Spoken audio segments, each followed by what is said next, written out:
The text message came at 2:17 a.m. while I was reviewing the security camera footage from our lake house. Taking Sarah to show her the sunset from our dock this weekend. Don't wait up on Sunday.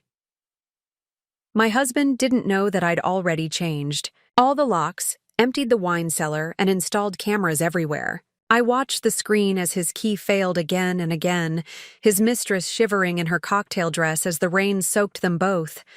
I sipped my Cabernet and smiled.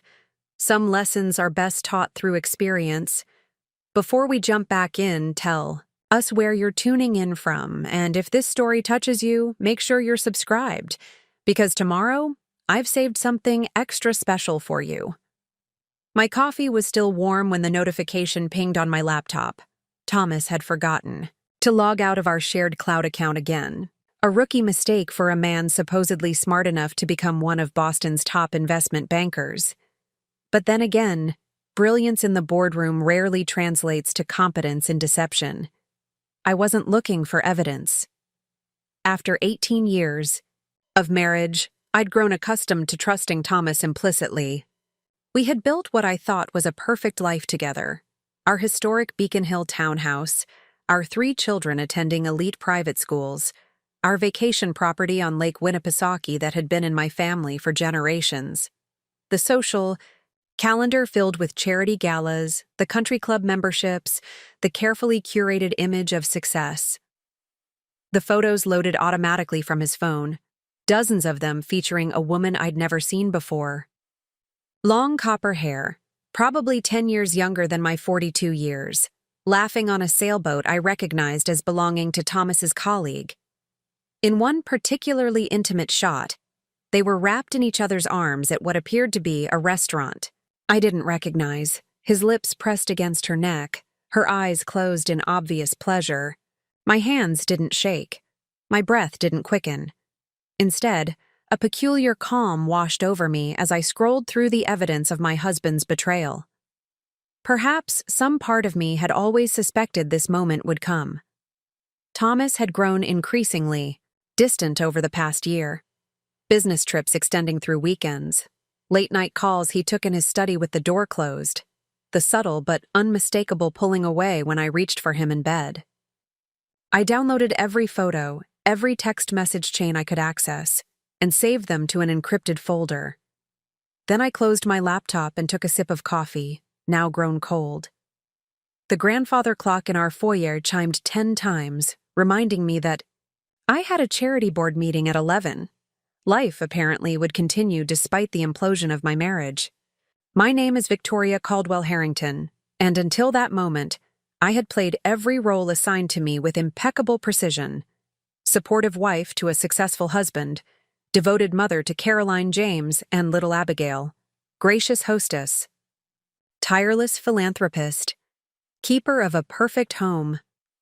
I had dimmed my own light, abandoning a promising career in art curation, to ensure Thomas's star could shine ever brighter. What I wanted now was simple: dignity, security for my children, and justice. Not the vengeful kind that leaves everyone diminished, but the restorative kind that rights wrongs and creates balance where there had been betrayal. What stood in my way was equally simple. Thomas believed I was exactly who I'd pretended to be for nearly 2 decades: compliant, trusting, and most dangerously, financially naive. He thought I would accept whatever crumbs he deigned to throw my way when he inevitably left. He thought I would maintain appearances, keep quiet about his indiscretions, and fade gracefully into the background of his new life. He couldn't have been more wrong. I attended my meeting with the Symphony Benefit Committee, smiling at all the right moments, volunteering to chair the silent auction as I did every year. No one noticed anything amiss, not the slight tremor in my hand as I took notes, not the momentary lapses when my mind wandered to those photographs, not the hardening resolve behind my practiced smile. That evening, Thomas called to inform me he would be working late again. I thanked him for letting me know and reminded him that Caroline had a recital the following week. He promised to be there, just as he had promised to attend James's debate tournament 3 weeks prior, an engagement he had missed for what I now recognized was likely a rendezvous with his mistress. Will you be home for dinner tomorrow? I asked, my voice betraying nothing. Don't wait for me, he replied. Client dinner. Probably won't be home until after midnight. I understand, I said, and I truly did, perhaps for the first time. After hanging up, I walked through our home, the home I had created while Thomas built his career. The antique Persian rugs I'd sourced from a dealer in Istanbul. The oil paintings from emerging artists I'd discovered before they became collectible. The library I'd curated with first editions and leather-bound classics. Every corner reflected my taste, my effort, my presence. Yet legally, it all belonged to us jointly, or so Thomas believed. What he didn't know was that 5 years earlier, when he'd asked me to sign papers for what he described as tax purposes, I had actually read every page. The documents would have transferred our primary residence solely into his name while leaving me as the only owner of the lake house, does. Property worth considerably less than our Boston home. I had signed modified versions and arranged for my brother, a contract lawyer, to ensure the proper versions were filed. As a result, Thomas remained co-owner of our primary residence, while the lake house had indeed transferred to my sole ownership. It had seemed an unnecessary precaution at the time, a flex of independence during a period when Thomas had been particularly dismissive of my contributions to our family. Now, it seemed prescient. The next morning, I made an appointment with Diana Levinson, reputedly the most ruthless divorce attorney in Massachusetts. Her office was deliberately intimidating.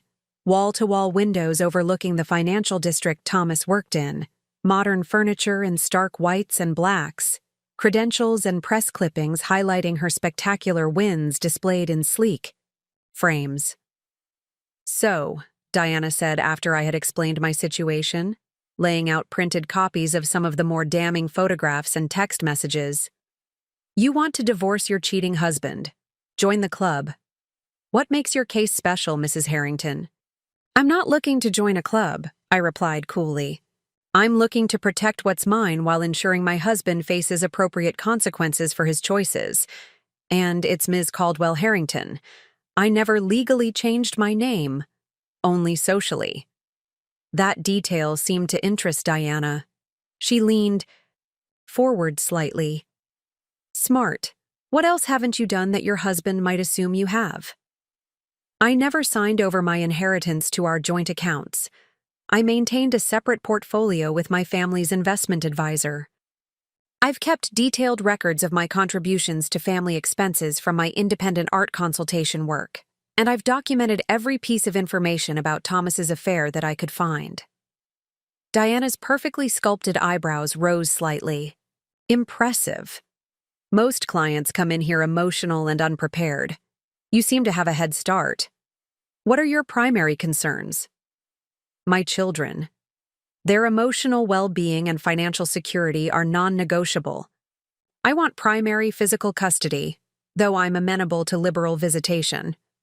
I want the Beacon Hill house and the lake property, both of which have significant emotional value to the children. I want a fair division of assets that recognizes my contributions to Thomas's career success, and I want this handled quietly and quickly. Diana made notes, her manicured nails clicking against her tablet. And what do you anticipate will be your husband's position? Thomas will try to control the narrative. He will portray me as emotionally unstable, financially dependent, and unreasonable. He will offer settlement terms that appear generous, on the surface, but are designed to diminish my quality of life over time. He will use the children as leverage, not because he wants custody, but because he knows they are my weakness. And he will try to hide assets. He's likely already begun. You know him well. 18 years of marriage provides clarity, even when clouded by deception. Diana set down her tablet and regarded me with new interest. Mrs. Harrington? Ms. Caldwell Harrington, I corrected again. Ms. Caldwell Harrington, she amended. I typically discourage clients from pursuing aggressive strategies initially. But in your case, I believe we should come out strong. Your husband doesn't expect you to be prepared. That gives us an advantage. I agree, I said, but I have a specific timeline in mind. I outlined my plan. I wasn't going to confront Thomas immediately. Instead, I would gather more evidence, secure my financial position, and prepare the children for the inevitable disruption. Most crucially, I would wait until Thomas made a significant tactical error that would strengthen my position. The lake. House, I explained. It's where we spend summers and holidays. The children have grown up sailing on that lake, having bonfires on that beach. Thomas knows how important it is to me. I believe he'll take his mistress there, to their own private getaway. When he does, I'll be ready. Diana looked skeptical. You're willing to wait while he continues his affair? Most women want immediate confrontation. I'm not most women, I replied simply. And immediate confrontation serves his interests, not mine. He expects hysteria, tears, desperation, emotional responses he can manage and manipulate. I prefer to be strategic. Strategic means not tipping your hand too early, Diana warned. Can you continue living with him, knowing what you know? I thought of the practiced smile I'd worn for years at Thomas's firm parties, the polite interest I'd feigned in conversations with people who bored me senseless, the patience with which I'd endured Thomas's increasingly dismissive treatment. I've been acting in a role for a long time, Diana. I can maintain the performance a little longer. That evening, Thomas returned home shortly after midnight, as predicted. I was waiting in the sitting room adjacent to our bedroom, reading a biography of Catherine de Medici, a woman who understood both patience and retribution. He seemed surprised to find me awake. Client dinner run late? I asked pleasantly. Yes, the Johansson account. They're considering a significant portfolio expansion. The lie came easily to him, his tie already loosened, jacket slung over, his arm. Sounds promising, I remarked, turning a page in my book. You might want to shower before bed. You smell like perfume. His hand froze on his collar. The restaurant was crowded. Probably picked it up from someone at the bar. I nodded, not looking up. Probably. There's coconut water in the refrigerator if you need hydration. You look tired. His momentary tension dissolved at my apparent acceptance of his explanation. Thanks. Don't stay up too late. I won't. Just finishing this chapter. After he disappeared into the bathroom, I heard the shower start. I imagined him washing away the evidence of his infidelity, believing himself clever and unsuspected. I returned to my book, absorbing the lessons of a queen who had waited years to avenge her slights. Over the next 2 weeks, I maintained my outward routines while setting my plan in motion. I visited our family attorney under the pretext of updating our wills, using the opportunity to confirm my sole ownership of the lake house and to review our other assets. I made appointments with our financial advisor, claiming an interest in becoming more involved in family finances, a role Thomas had always discouraged. I hired a private investigator named Michael Kent, a former Boston police detective recommended by Diana. His assignment was simple: document Thomas's activities with his mistress, particularly any financial entanglements.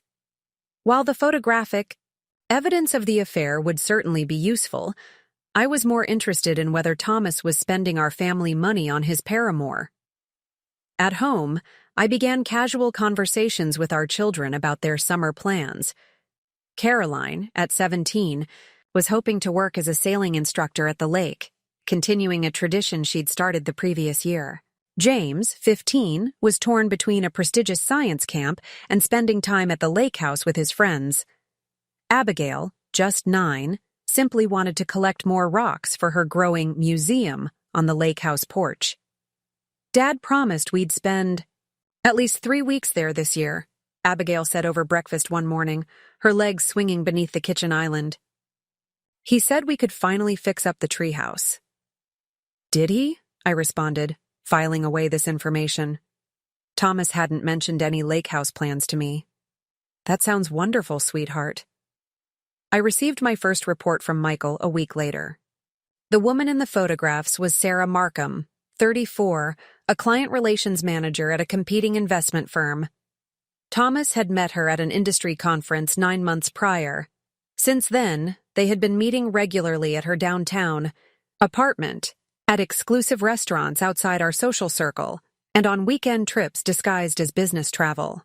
Most significantly, Thomas had opened a separate checking account 4 months ago, from which he had paid for jewelry, weekend getaways, and a down payment on a luxury vehicle for Sarah. The account had been funded with money transferred from our joint investment account, nearly $180,000 so far.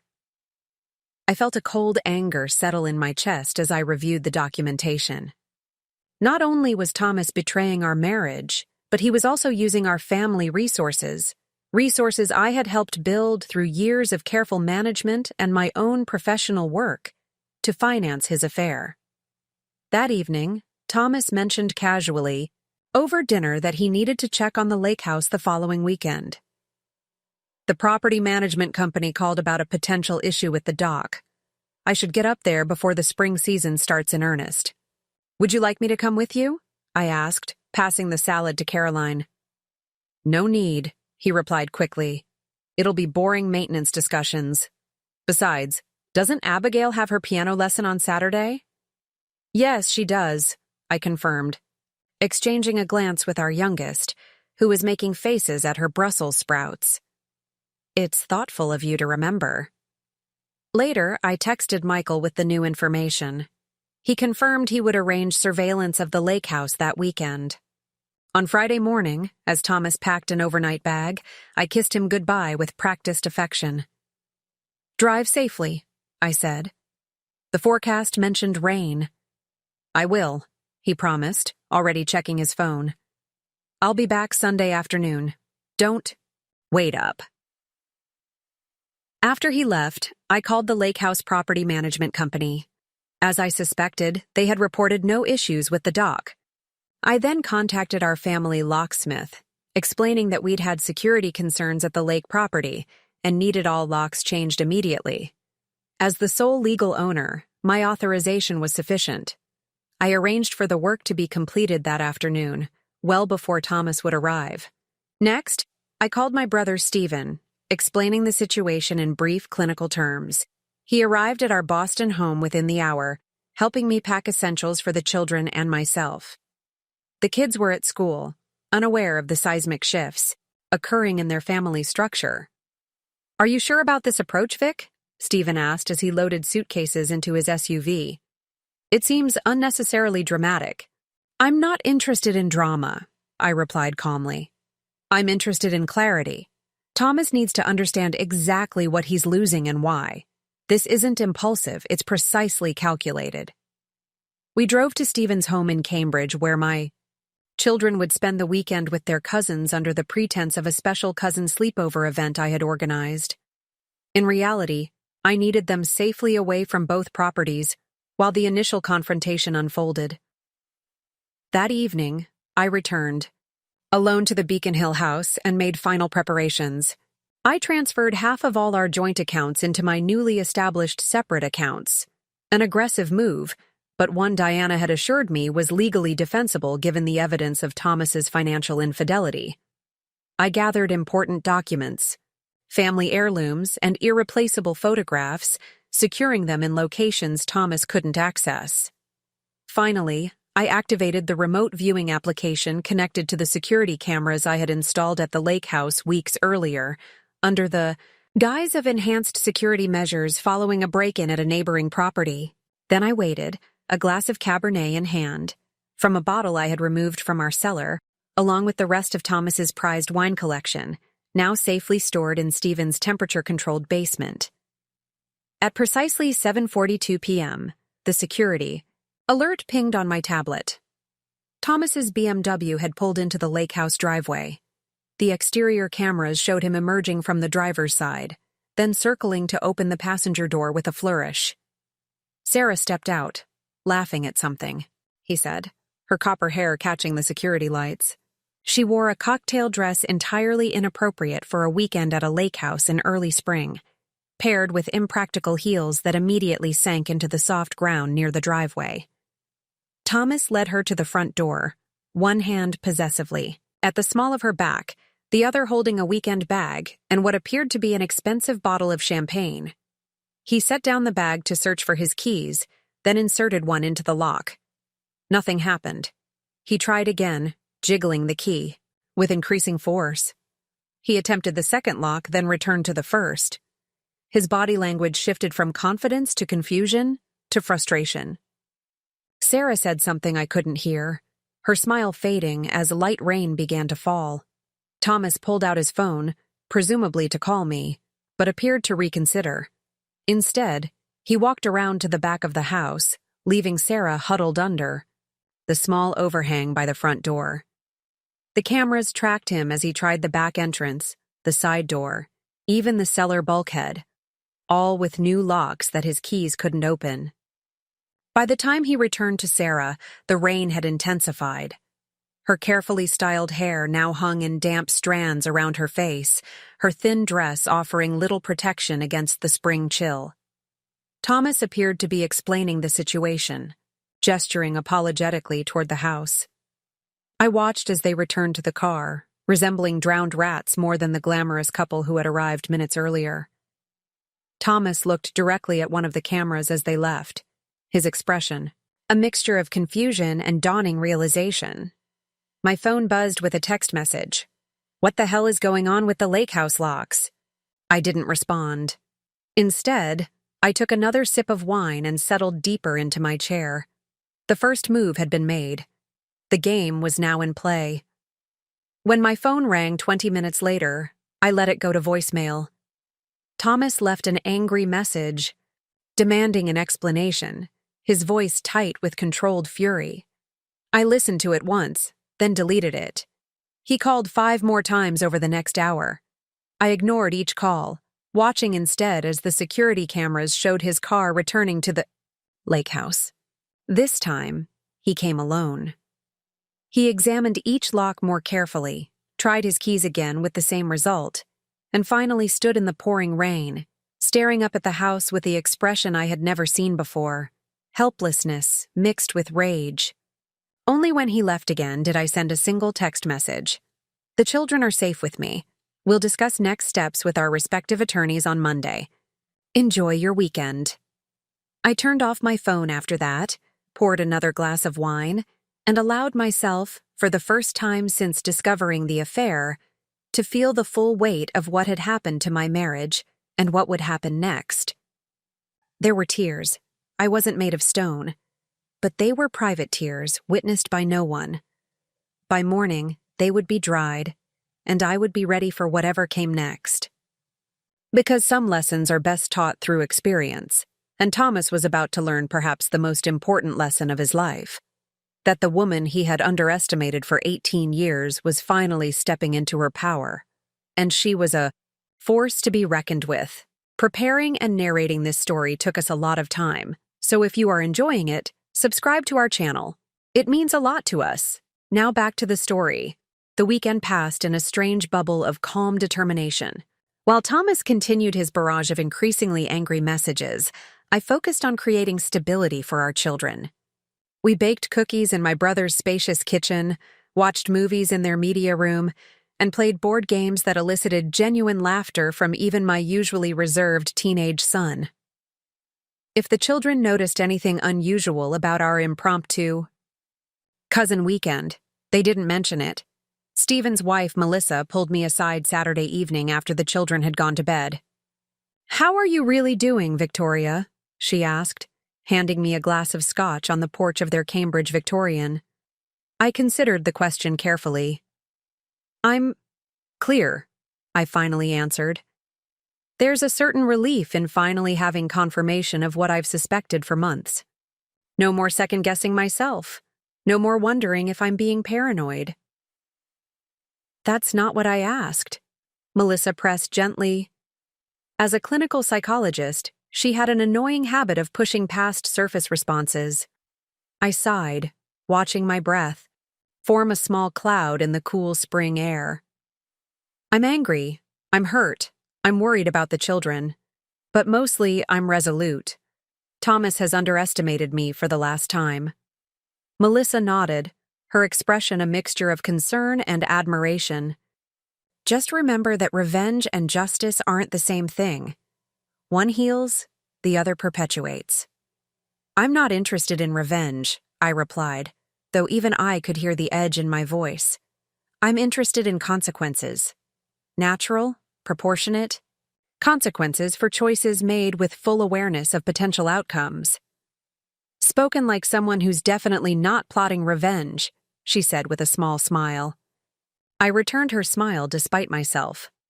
Fine, perhaps a touch of revenge, but strategic, not spiteful. Sunday morning brought the first complication.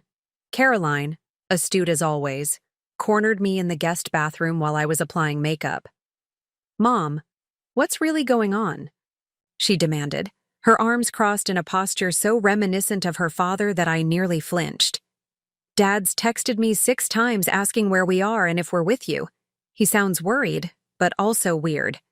And you've been checking your phone and..." Having whispered conversations with Uncle Stephen, I set down my mascara and turned to face my eldest child. At 17, Caroline was no longer someone I could distract with simple explanations. She deserved at least a partial truth. "Your father and I are going through some challenges in our relationship," I said carefully. "We need some space to figure things out, which is why we're staying here this weekend." "Are you getting divorced?" she asked bluntly, her blue eyes, Thomas's, eyes unflinching. "We're going to be talking with lawyers tomorrow to discuss our options," I admitted. "But regardless of what happens between your father and me, we both love you, James, and Abigail more than anything. That will never change." Caroline's composure cracked slightly. "Is it because of his girlfriend?" The question hit me like a physical blow. "You know about that?" She looked down, suddenly seeming younger than her years. "I saw texts on his phone when he asked me to find an address while he was driving. He doesn't know that I know." I pulled my daughter into an embrace, my heart breaking for her. "I'm so sorry you've been carrying that knowledge alone. Yes, your father has been involved with someone else.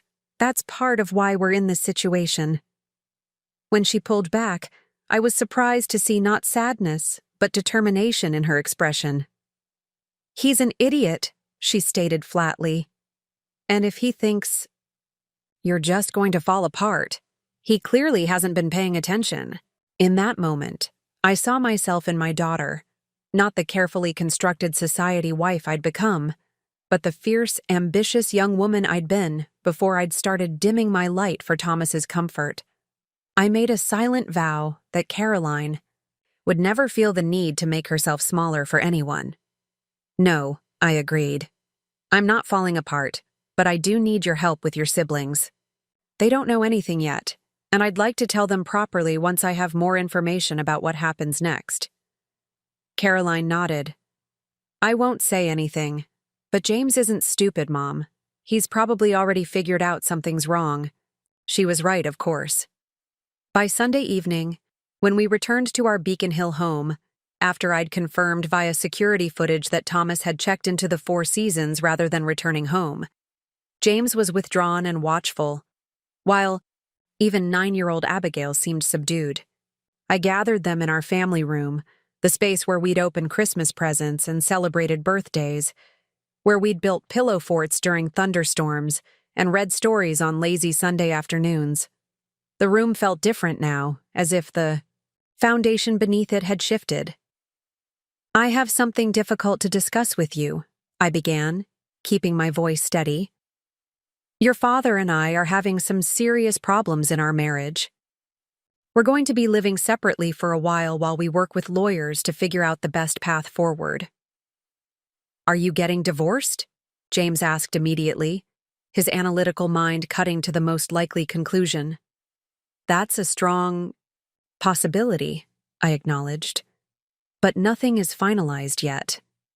Abigail climbed into my lap, something she hadn't done in over a year, considering herself too big for such displays. Is it because Daddy has a special friend? Caroline told me. I shot a look at my eldest, who had the grace to appear apologetic. I'm sorry, she murmured. She overheard us talking in the bathroom. I sighed, adjusting my approach. Yes, that's part of it. Your father has formed a relationship with someone outside our marriage, which has broken the trust between us. Is it my fault? Abigail asked in a small voice. Because I'm not good at math and Daddy always has to help me with homework? Absolutely not, I said firmly, tightening my arms around her. This has nothing to do with any of you. Adults sometimes make choices that hurt the people they love, not because they don't love them, but because they're thinking about themselves instead of their family. That's what your father did, and it's his responsibility, not yours. James, always the most pragmatic of my children, asked, What happens now? Where will we live? Will we have to change schools? For now, we'll continue living in this house, I assured them. I'm going to do everything possible to maintain stability for you all. There may be changes coming, but we'll face them together, and I promise to keep you informed and involved in any decisions that affect you directly. The conversation continued, with each child processing the news differently. Caroline, already aware of the situation, assumed a protective role toward her siblings. James retreated into analytical mode, asking practical questions about logistics and timelines. Abigail cycled between tears and anger, finally exhausting herself emotionally and falling asleep in my arms. As I carried my youngest to her bedroom, I reflected on how different this scene was from what Thomas probably imagined was happening. He likely pictured me hysterical, bewildered, perhaps begging him to reconsider. Instead, I was methodically rebuilding our family structure around his absence, already adapting to the new reality while he was still caught in the shock of his exposed deception. The next morning, after ensuring the children were off to school with as normal a routine as possible, I prepared for my appointment with Diana. I dressed with particular care, a tailored navy suit that conveyed authority without ostentation, pearls that had belonged to my grandmother, subtle makeup that highlighted my features while maintaining professional dignity. Thomas had texted to demand a meeting before my appointment with that shark Levinson, clearly having discovered who I'd retained. I declined, suggesting instead that we communicate through our respective attorneys for the time being. His response was a string of obscenities that I deleted without finishing. Diana's office was as imposing as I remembered, but this time I felt aligned with its energy rather than intimidated by it. The weekend's events had shifted something fundamental within me, crystallizing my purpose and eliminating any lingering hesitation. I see you've been busy, Diana remarked after I'd briefed her on the lake house confrontation and its aftermath. Bold move, changing the locks. Legally defensible since you're the sole owner, but certainly provocative. Provocation was precisely the point, I replied. I needed Thomas to understand immediately that the power dynamic has shifted. He's built his entire approach to our marriage on the assumption that I would always be predictable, accommodating, and ultimately controllable. Breaking that pattern decisively was necessary. Diana nodded, making notes on her tablet. Well, it certainly worked. His attorney called me 3 times this morning, escalating from professional courtesy to barely veiled threats. Gerald Winston, by the way. Competent but overconfident, tends to underestimate women, both opposing counsel and clients. Perfect, I said. Thomas would choose someone who mirrors his own weaknesses. They're demanding immediate access to the lake property and threatening emergency motions if you continue to restrict access to marital assets. I smiled. Interesting that they're framing it as a marital asset when the deed has been solely in my name for 5 years, with Thomas's full knowledge and written consent. Exactly, Diana confirmed.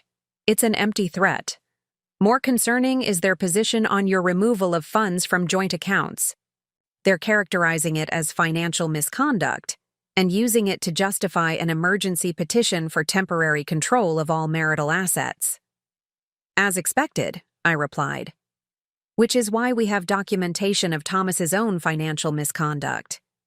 To counter with the separate account, the gifts to Sarah, the misappropriation of joint funds, Michael has provided everything? He has, and it's damning, Diana confirmed. Particularly the transfers from your children's education accounts to fund the down payment on Sarah's car. That won't play well with any judge, especially after we demonstrate your consistent contributions to those accounts from your personal inheritance. We spent the next 2 hours developing our strategy. Rather than reacting to Thomas's aggressive initial moves, we would establish our own framework for the proceedings, one focused on financial transparency, children's well-being, and equitable distribution based on contribution, rather than mere accumulation. Your position is unusually strong, Diana noted as our meeting concluded. Most clients come to me having already made critical mistakes out of emotion or ignorance. You've been remarkably strategic. I've had practice, I replied. 18 years of watching Thomas manipulate situations to his advantage, observing his tactics, understanding his weaknesses. He taught me everything I'm using against him now, though he never realized he was providing the education. As I left Diana's office, my phone rang with a call from the children's school. My stomach tightened with immediate concern. "Ms. Caldwell Harrington," began the school secretary. "I'm calling because Mr. Harrington arrived to take Abigail out of class for what he said was a medical appointment. As this wasn't on our schedule and given the note you sent this morning about family circumstances, Mrs. Peterson asked him to wait while we contacted you. Thomas was attempting to remove our youngest child from school without my knowledge. A clear escalation and a transparent attempt to gain leverage. My immediate instinct was fury, but I channeled it into precise action instead. Thank you for calling, I replied calmly. There is no medical appointment scheduled. Abigail should remain in school. Mr. Harrington does not have my permission to remove her today. If he insists, please contact campus security and remind him that attempting to remove a child from school under false pretenses could have legal consequences. I immediately called Diana to inform her of this development, then texted Stephen to meet me at the school as reinforcement. By the time I arrived 15 minutes later, Thomas was engaged in a heated argument with the head of school in the administrative office, his normally perfectly coiffed hair disheveled, his bespoke suit wrinkled as if he'd slept in it. "Victoria," he said when I entered, his tone shifting instantly from aggressive to placating. "There's been a misunderstanding. I was simply taking Abby to her pediatrician appointment." "The appointment with Dr. Reynolds is next Tuesday at 4 p.m., I replied evenly. "As you would know if you ever actually took her to appointments instead of having your assistant add them to your calendar for appearances' sake." His expression hardened. "We need to talk, privately." "I agree, with our attorneys present, as I suggested earlier." Thomas stepped closer, lowering his voice. "Don't do this, Vic. You're upset, and you have every right to be, but turning this into a legal battle only hurts the kids. We can work this out between us." I remained perfectly still, not giving him the satisfaction of seeing me retreat even an inch. "We are long past the point where private conversation would be productive. You lost that privilege when you decided to spend our children's education funds on your girlfriend's BMW." His face paled slightly, clear confirmation that Diana's information about the car purchase was accurate. "You've been spying on me?" "I've been protecting myself and our children from your deception," I corrected. "There's a significant difference." Stephen arrived then, his imposing 6'4" frame filling the doorway. Thomas's expression flickered with recognition that he was outmaneuvered. "This isn't over," he said quietly. "On that, we agree completely," I replied. "It's just beginning." After ensuring Abigail would remain safely at school and alerting the administration about potential future incidents, Stephen and I walked to a nearby cafe to debrief. "He's getting desperate," my brother observed as we settled into a corner table. Attempting to take Abigail was a tactical error. It undermines any attempt to paint you as the unreasonable party. Thomas has always believed that aggression equals strength, I replied, stirring my tea. He doesn't understand that true strength lies in strategic patience. He's playing checkers while I'm playing chess. Speaking of strategy, Stephen said, have you considered the financial implications of this fight? Thomas controls significant resources and has connections throughout Boston's business community. He could make things very difficult for you. Professionally, I smiled. He certainly believes he can. What he doesn't know is that I've been quietly rebuilding my professional network for the past 3 years. Remember Elizabeth Wentworth from college? She's now directing acquisitions for the Gardner Museum. She's offered me a consulting position, evaluating potential donations, work I can do even during divorce proceedings. Stephen looked impressed. You've really thought of everything. Not everything, I admitted. I can anticipate Thomas's moves because I know him intimately. What I can't fully predict is the emotional impact this will have on the children. That's my greatest concern. They're resilient, Stephen reassured me, and they have you. You've always been their emotional center, whether Thomas recognized it or not. As we parted ways, I received simultaneous texts from Diana and Michael. Diana was forwarding a settlement offer from Thomas's attorney, one that proposed I retain the lake house and a generous monthly support payment in exchange for Thomas keeping the Beacon Hill house, all investment accounts, and primary custody of the children. Michael's message was more intriguing. Subject seen entering Beacon Hill residence at 11:30 a.m. with unknown female, believed to be Sarah Markham based on previous surveillance. They remained for approximately 45 minutes before departing with several suitcases and what appeared to be framed photographs from your bedroom. Thomas had brought his mistress into our family home while our children were at school. He had allowed her to help select items to take, including apparently personal photographs from our bedroom. The violation was breathtaking in its callousness. I forwarded Michael's text to Diana with a single additional comment. Let's proceed with the emergency restraining order, preventing removal of any additional items from the Beacon Hill property, and add invasion of privacy to our counterfiling. Then I drove to the lake house, needing space to process my emotions away from potential encounters with Thomas. The property had been in my family for 3 generations. My grandfather had built the original cabin, which my parents had later expanded into a year-round retreat. I had spent every childhood summer on its shores, learning to sail on the lake, reading books on the screened porch during rainstorms, gathering around bonfires with cousins and friends. When I married Thomas, he had initially seemed enchanted by the rustic charm of the place, so different from his own privileged upbringing in manicured suburbs. Over time, though, he had pushed for modernizations, for ostentatious expansions, for changes that would impress his colleagues during weekend gatherings. I had resisted most of these, preserving the authentic character that made the lake house special.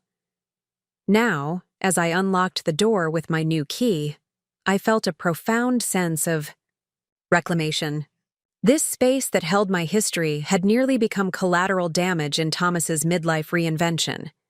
Instead, it would serve as the foundation for my own renaissance.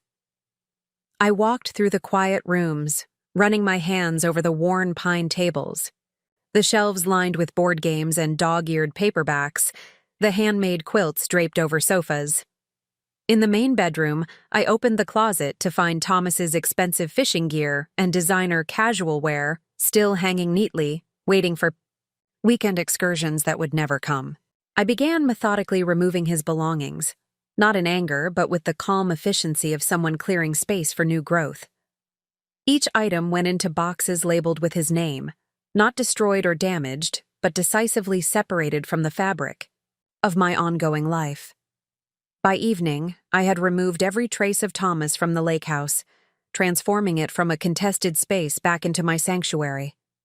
As I sat on the dock watching the sunset ripple across the water, my phone rang with a call from Caroline. "Dad came by the house," she said without preamble.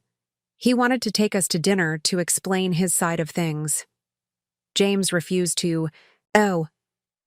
Abigail was confused and started crying.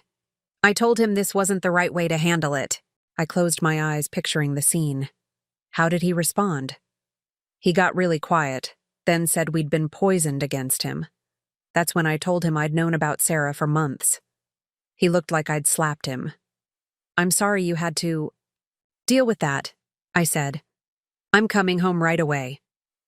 No need, Caroline replied, her voice steady. We're okay. James ordered pizza and we're watching a movie. I just wanted you to know what happened. Are you sure? I can be there in under 2 hours. I'm sure, she said. Take the night for yourself, Mom. We've got this covered. Besides, Aunt Melissa is coming to stay with us. Uncle Stephen called her when Dad showed up. My heart swelled. With a mixture of pride in my children's resilience and gratitude for my brother's foresight. If anything else happens, anything at all, call me immediately, okay? I will. But Mom? Don't worry too much. We're stronger than Dad thinks. After we hung up, I remained on the dock as darkness fell and stars appeared above the lake. Caroline's words echoed in my mind. We're stronger than Dad thinks. The same could be said for me. For 18 years, I had allowed Thomas to define my strengths and limitations, to determine which parts of myself were valuable and which should be muted. No more. The woman who had changed the locks on her cheating husband wasn't the same woman who had subordinated her ambitions to his, who had accepted his dismissiveness as the price of stability, who had doubted her own perceptions when evidence of his betrayal first appeared. That night, I slept more peacefully than I had in months, perhaps years. The path ahead would undoubtedly hold challenges, legal battles, financial complications, emotional hurdles as the children adjusted to our new reality. But for the first time, I was meeting those challenges as my complete self, not as the diminished version Thomas had conditioned me to present. In the morning, I would return to Boston to continue dismantling the life we had built together. But tonight, surrounded by the authentic history of my family home, I allowed myself to imagine the life I would build next, one founded not on compromise and accommodation, but on strength, authenticity, and the unwavering belief that I deserved more than the shadow of a partnership Thomas had offered. The lake house had always been my true north, the place where I felt most genuinely myself. Now it would become the cornerstone of my reconstruction, not just a vacation home, but the physical embodiment of my reclaimed independence. Thomas had indeed made a colossal mistake bringing his mistress here, but his greater error had been underestimating the woman whose name was on the deed. The following weeks unfolded like a high-stakes chess match, with Thomas making increasingly desperate moves while I maintained strategic patience. After his failed attempt to sway the children, during his impromptu dinner invitation, he shifted tactics, becoming the injured party in a narrative he crafted for our social circle. I first noticed this strategy at Caroline's orchestra concert. As first-chair violinist, she had a prominent solo that we'd all been anticipating for months. I arrived early to secure seats, only to find Thomas already there, surrounded by 3 couples from our country club, the Prestons, the Caldwells, and the Morgans, all looking uncomfortably trapped in conversation. When he spotted me, Thomas immediately rose and approached, his expression a carefully constructed mask of wounded dignity. "Victoria," he said, loud enough for nearby parents to overhear. "I'm so glad we can put aside our differences to support Caroline. Family always comes first, despite what's happened." The calculated performance nearly made me laugh. Thomas had attended exactly 2 of Caroline's concerts in the past year, usually claiming work commitments. Now he was positioning himself as the devoted father, rising above marital strife. "Indeed," I replied calmly, "though I'm surprised to see you here, given that you missed her last 3 performances." His smile tightened fractionally. "Work. Demands. You know how it is, but I've reprioritized recently. Nothing is more important than my children. How commendable, I said, meeting his gaze directly. I'm sure Caroline will appreciate this newfound interest in her accomplishments. Before he could respond, I moved to greet the Prestons. Margaret. Preston embraced me warmly, whispering, "He's been telling everyone how worried he is about you, darling, suggesting you've had some sort of breakdown. No one with half a brain believes it." I squeezed her hand gratefully. Margaret and I had served on charity boards together for years, and unlike many in our social circle, she valued substance over appearances. Her husband, Charles, managed the endowment for the museum where I'd previously worked as a curator. "I appreciate your support," I murmured. "It's becoming clear who our real friends are."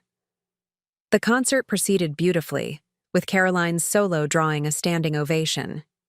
I noticed her scanning the audience during the applause, her eyes finding mine with a small smile before deliberately passing over Thomas without acknowledgement.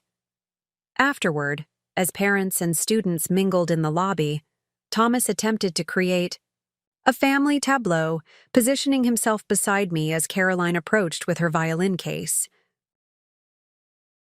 "You were magnificent, sweetheart," he said, stepping forward to embrace her. Caroline accepted the hug with visible stiffness. "Thanks for coming," she said, her tone polite but distant. Then she turned to me, her expression warming. "Mom, Ms. Abernathy wants to talk to you about the summer music program at Tanglewood. She says there might be a scholarship opportunity." "That's wonderful," I replied, allowing Caroline to lead me away from Thomas toward her music teacher. As we walked, she whispered, "Sorry, there's no conversation about Tanglewood. I just couldn't stand watching him pretend to be Father of the Year in front of your friends." I squeezed her shoulder. "Never apologize for establishing boundaries. Caroline, you have every right to determine the nature of your relationship with your father, regardless of what anyone else thinks." This pattern continued across our social landscape. Thomas appeared at charity events he'd previously avoided, joined the parent volunteer committee at Abigail's school, and even attended James's debate tournament. Behaviors so out of character that they only highlighted his manipulation rather than rehabilitating his image. Meanwhile, the legal proceedings advanced with methodical precision. Diana successfully blocked Thomas's attempt to gain temporary control of our assets by presenting evidence of his financial misconduct. The judge ordered all accounts frozen, except for basic living expenses, pending a full accounting of marital property. This ruling hit Thomas hard. Without access to the substantial funds he'd grown accustomed to controlling, he was forced to reduce his lifestyle dramatically. The Four-Season suite was replaced by a modest apartment in Back Bay. The lavish dinners and weekends away with Sarah dwindled. His carefully cultivated image of affluence began to crack. 2 weeks after the asset freeze, Diana called with unexpected news. "Thomas's attorney has requested a settlement conference," she said, her tone cautiously optimistic. "Their aggressive posture is softening. The financial disclosures have been illuminating." "In what way?" I asked, sitting at my desk in the small office I'd established in our home's library. Now truly my office, not just a corner of Thomas's domain. The forensic accountant discovered Thomas has been maintaining a separate investment portfolio for nearly 5 years, Diana explained. Funds were systematically diverted from joint accounts through a complex series of transfers designed to obscure their destination. The total is substantial, approximately $3 million. I absorbed this information with surprising calm. So he's been planning his exit for years. It appears so. However, his attempts to hide these assets have backfired spectacularly. Judge Hernandez has a reputation for coming down hard on financial deception. Gerald Winston knows this, which is why they're suddenly eager to settle. "What are they offering?" I asked. "Full ownership of the Beacon Hill house and lake property, plus half of all disclosed investments and retirement accounts. Primary custody of the children with liberal visitation for Thomas. substantial child support, and 5 years of alimony. I considered this proposal carefully. And the hidden accounts? That's the sticking point. They want those excluded from division, claiming they represent Thomas's separate property from business ventures unrelated to the marriage. Unacceptable, I said immediately. Those funds were accumulated during our marriage, often at the expense of family time and joint goals. They're exactly the type of marital asset that should be divided equitably. Diana's voice held approval. That's precisely what I told Gerald. I also mentioned that we'd be willing to bring this matter before Judge Hernandez if they insisted on excluding those accounts. What was his response? He's consulting with his client, but my sense is they're looking for a face-saving compromise. Thomas doesn't want the professional embarrassment of having his financial maneuvers exposed in open court. After hanging up, I walked through our home, considering the settlement offer. The terms were better than I'd initially expected, a reflection of Thomas's weakening position rather than his generosity. But accepting anything less than full disclosure and division of all marital assets would set a dangerous precedent. I was contemplating this when Abigail found me in the kitchen, her small face unusually serious. "Mom, can I ask you something?" she said, climbing onto a bar stool at the counter. "Of course, sweetheart. Anything." She fidgeted with her charm bracelet, a gift from Thomas on her last birthday. "If I want to stay with you instead of going to Daddy's new apartment this weekend, would that make me a bad daughter?" My heart constricted. "Absolutely not. Your feelings are completely valid, Abby. Can you tell me why you don't want to go?" She looked down. "He's different now. He keeps asking questions about you and what we do here, and..." She hesitated. "His friend Sarah was there last time. She tried really hard to be nice, but she kept calling me Abby Girl, even after I told her I don't like nicknames." I took a measured breath, controlling my immediate flash of anger.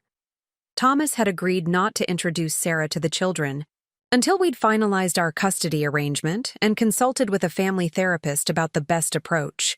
Yet here he was, prioritizing his relationship over our children's emotional well-being.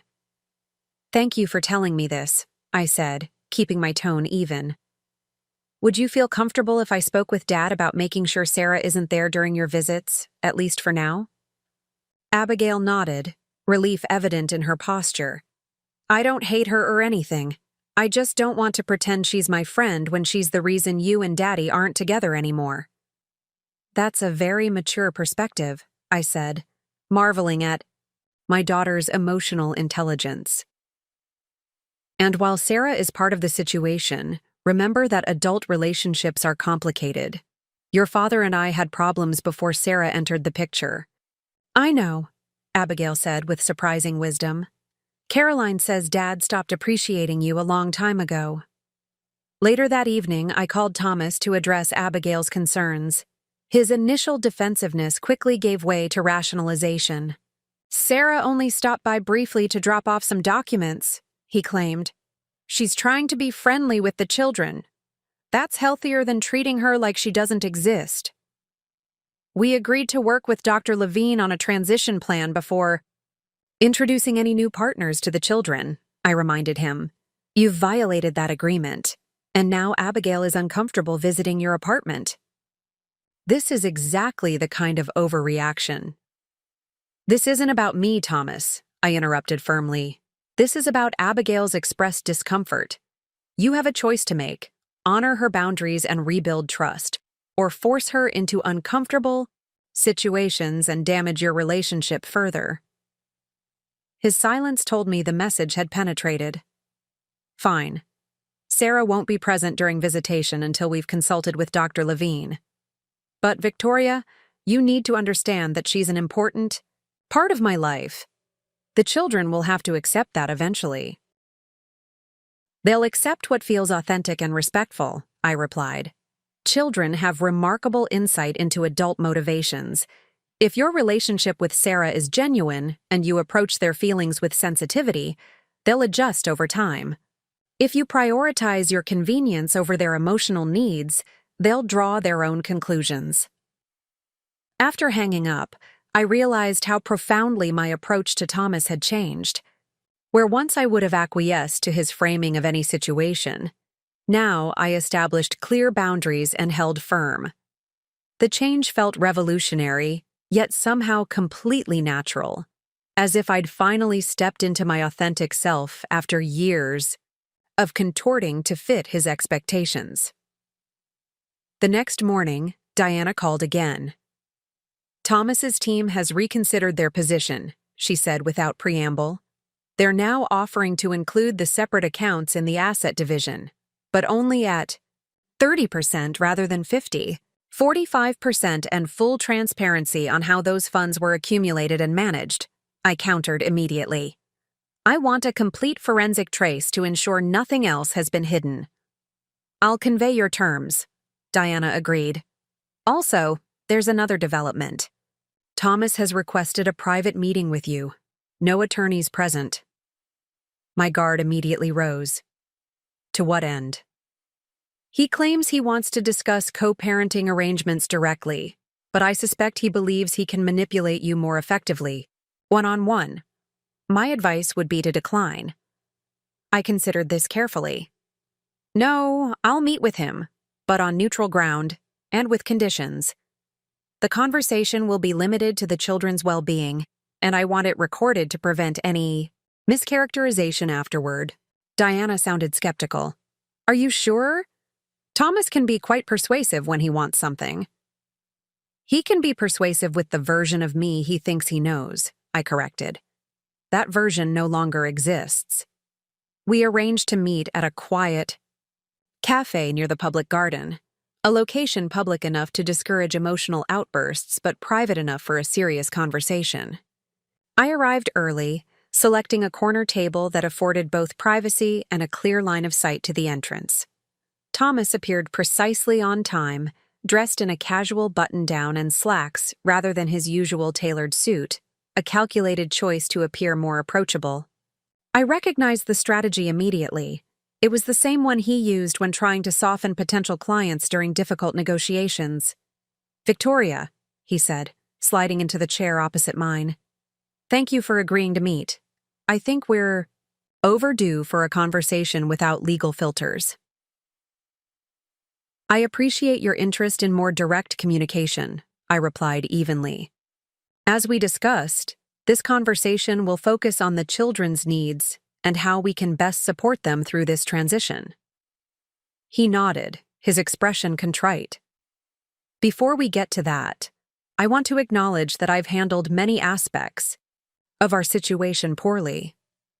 The affair with Sarah, the financial arrangements, bringing her around the children without proper preparation. These were mistakes born of selfishness rather than malice. The admission was unexpected but well-crafted, acknowledging wrongdoing while framing it as errors in judgment rather than deliberate cruelty. Classic Thomas.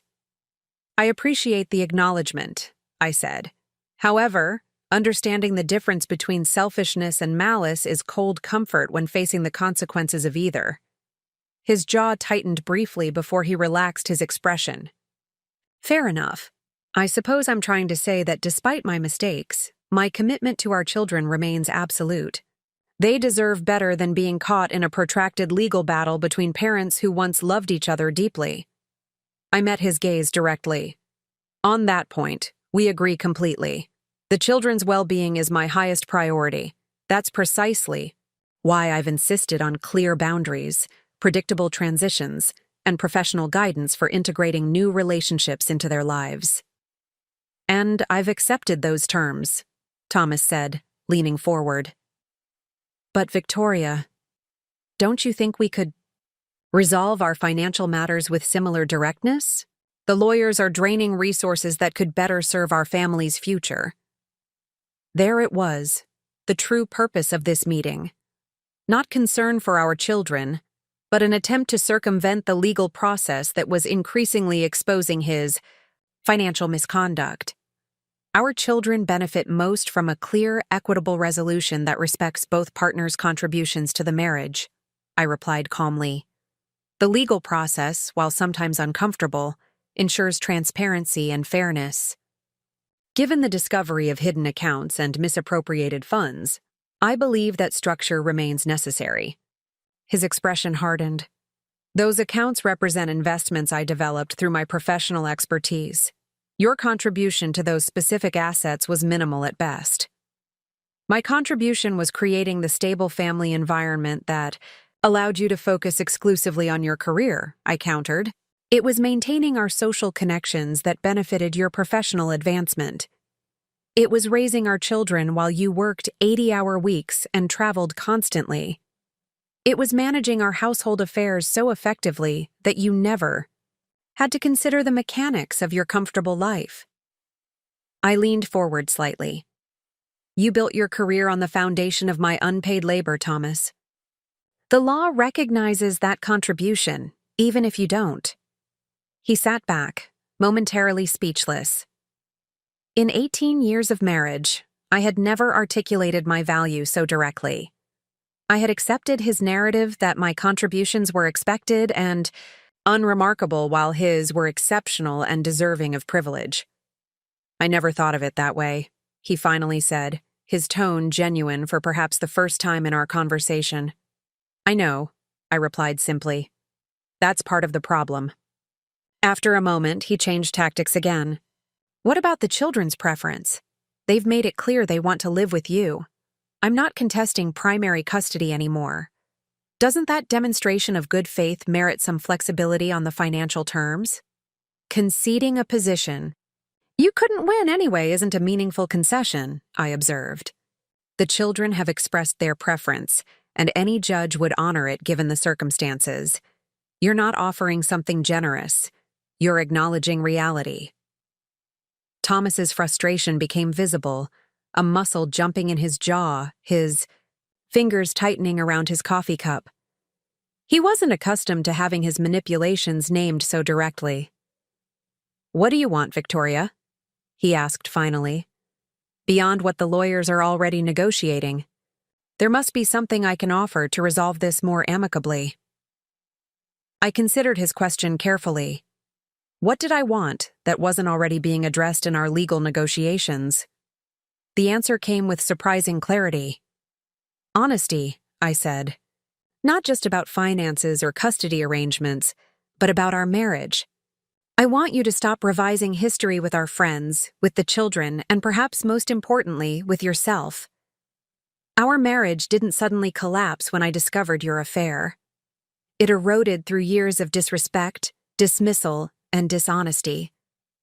I continued, my voice steady despite the emotion behind my words.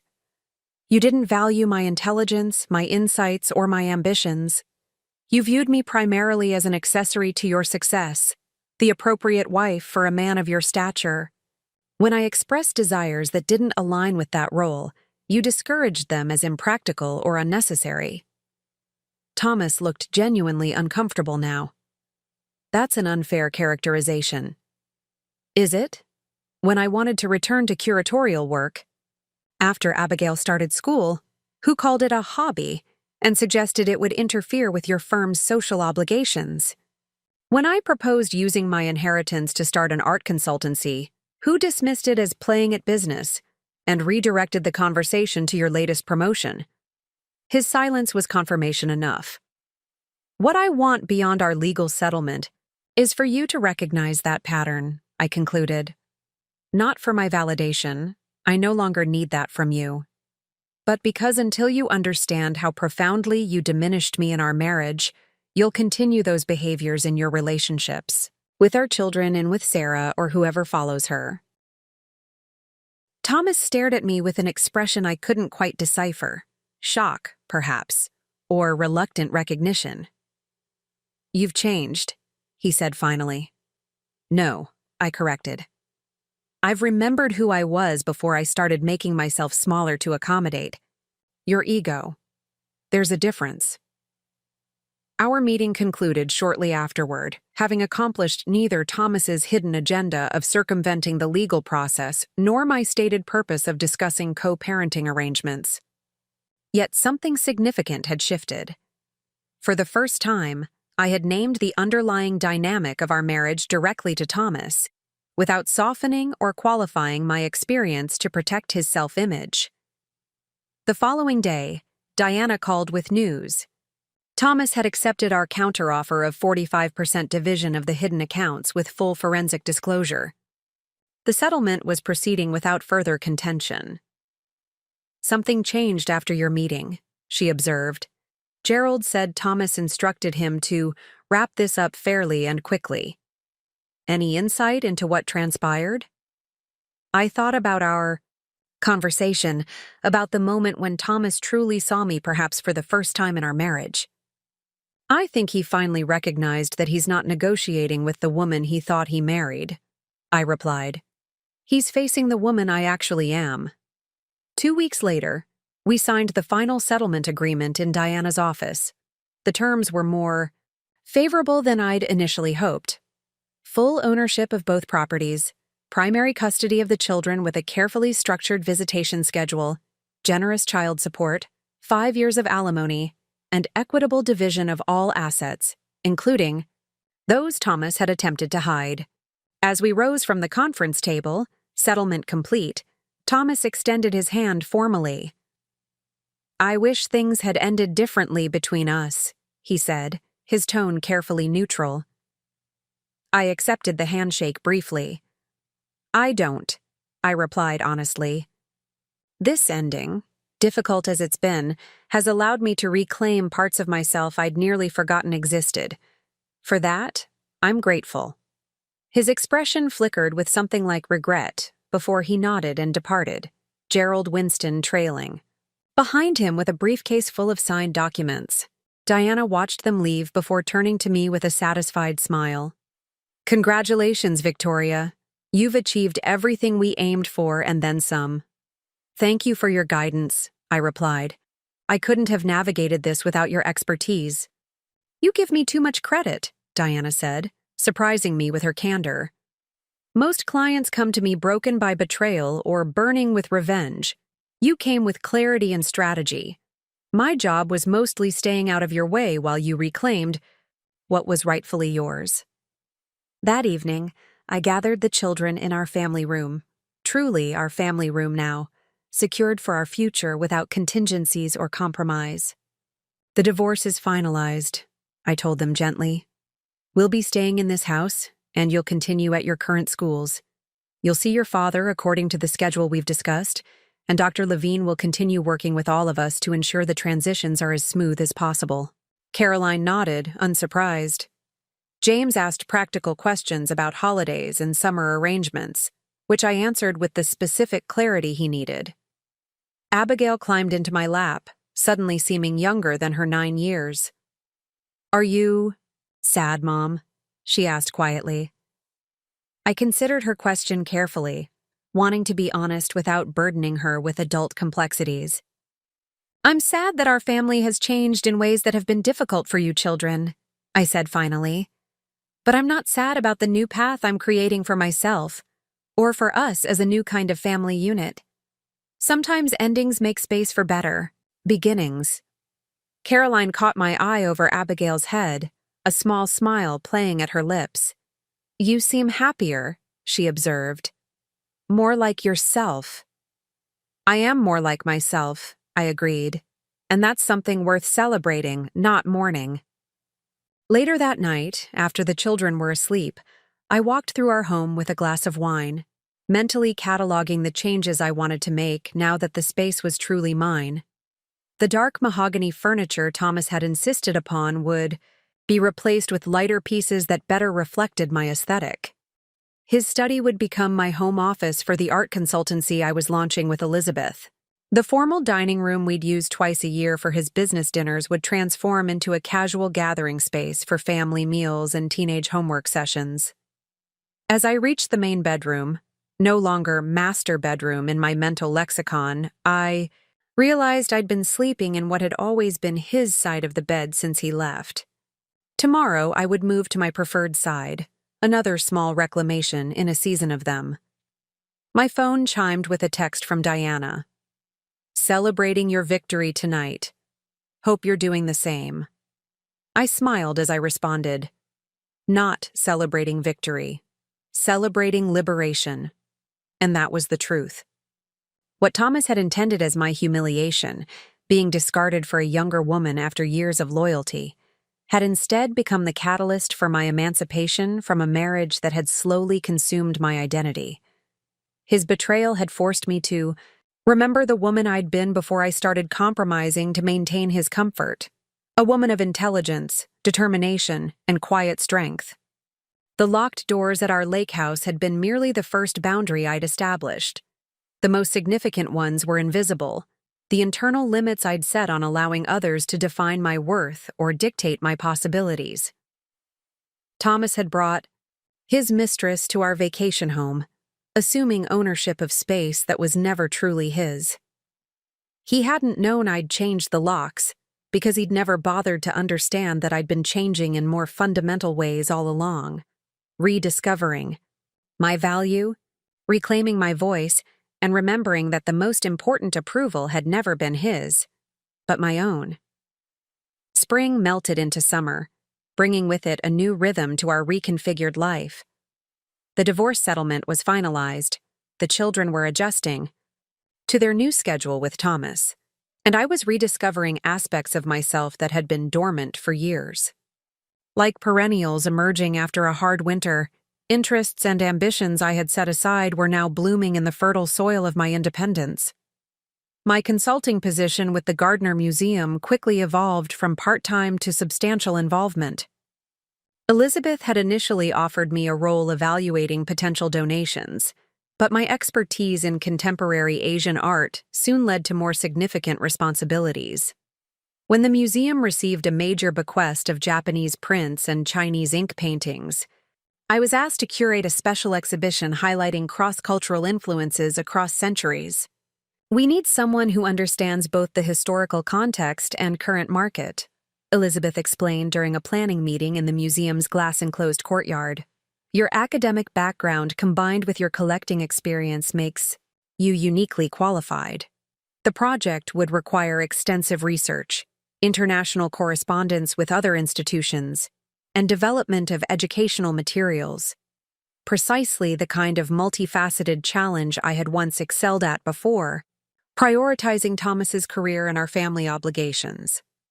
I'd be delighted, I told her, though I should mention my schedule has certain non-negotiable parameters built around my children's needs. Elizabeth nodded without hesitation. Of course, we'll structure the project timeline accordingly. Victoria, I've wanted you back in the curatorial world for years. I'm not about to impose conditions that would make that impossible. The contrast with Thomas's approach to my professional aspirations couldn't have been more stark. Where he had framed my career as an inconvenient hobby, Elizabeth saw my expertise as valuable, and my family commitments as reasonable parameters to work within rather than obstacles to productivity. As I drove home from the museum that afternoon, I found myself contemplating how thoroughly I had internalized Thomas's dismissive attitude toward my professional capabilities. I had begun to view my own talents through his diminishing lens, accepting his assessment that my art world connections were useful primarily for his business entertaining rather than my own fulfillment and contribution. The children noticed the change in me almost immediately. When I explained the exhibition project over dinner that evening, Caroline observed, "You seem excited in a way I don't remember seeing before." "I am excited," I admitted. "This kind of work engages parts of my mind that have been underutilized for too long."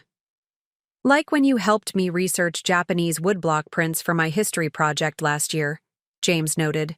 "You knew everything about them, even the things that weren't in the books."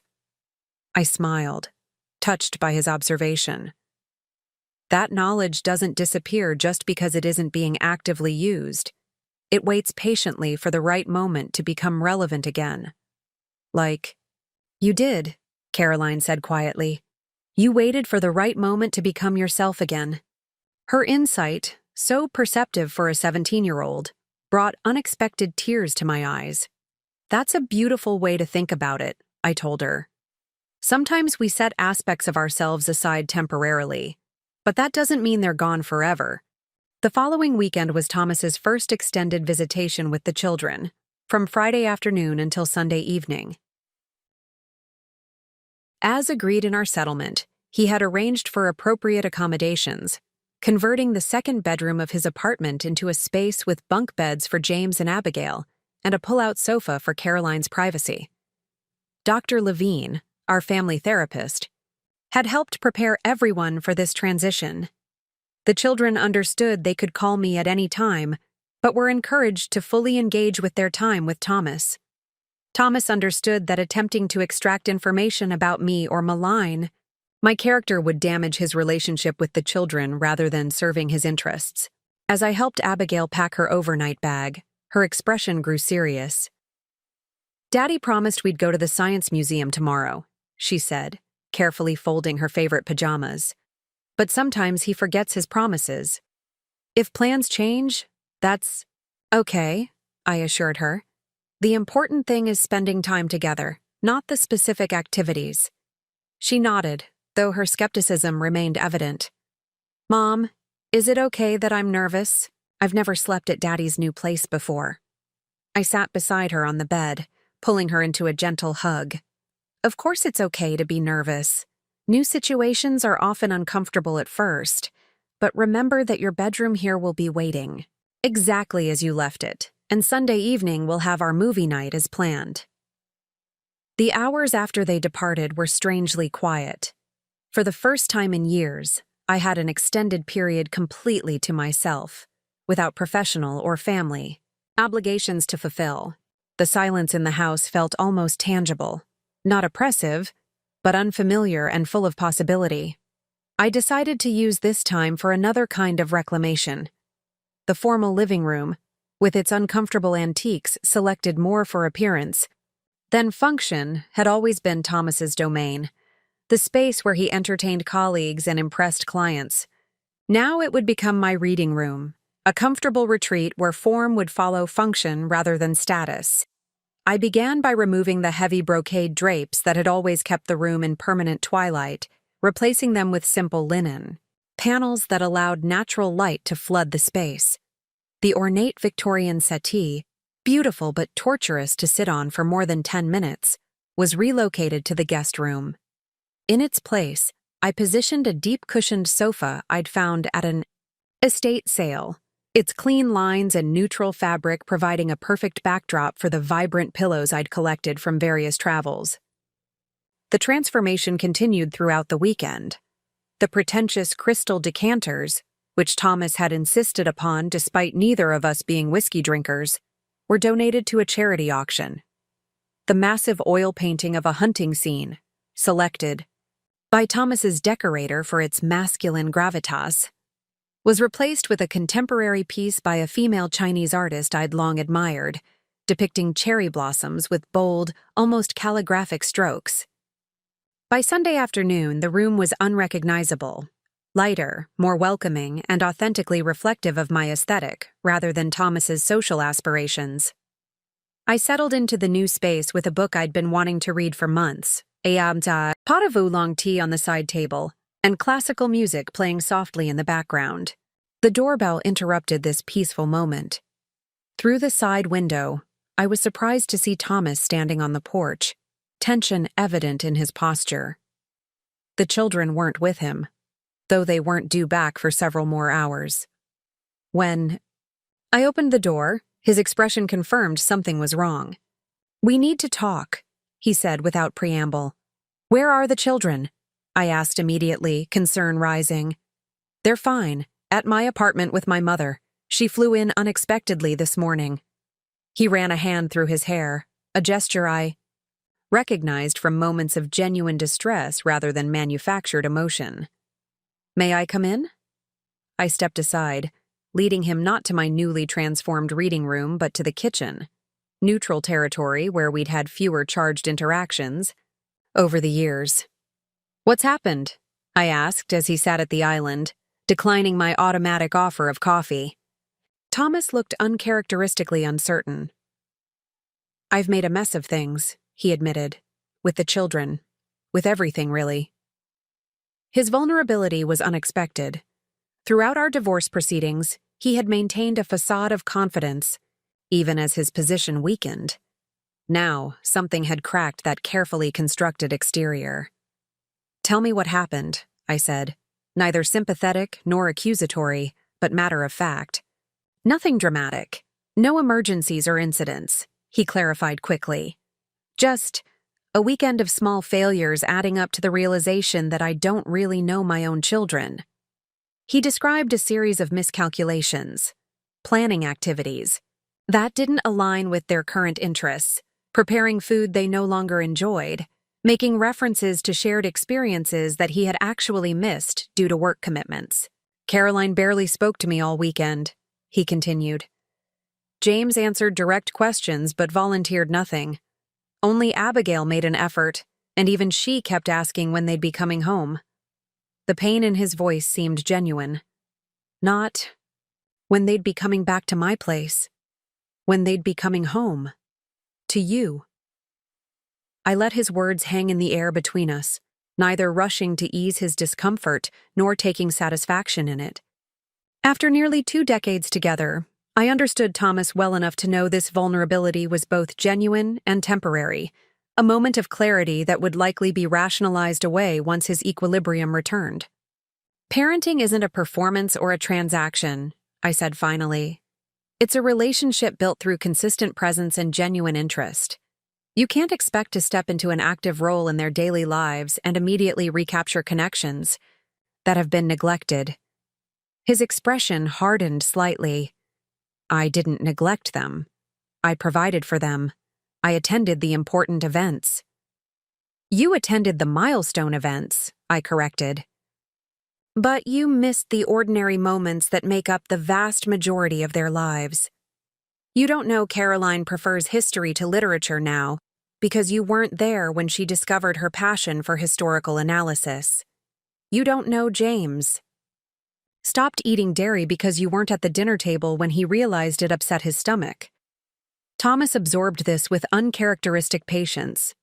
"How do I fix it?" "You don't fix relationships like business problems," I replied. "You invest in them consistently over time without immediate expectation of return. You listen more than you speak. You adapt to who your children actually are, rather than who you imagine them to be."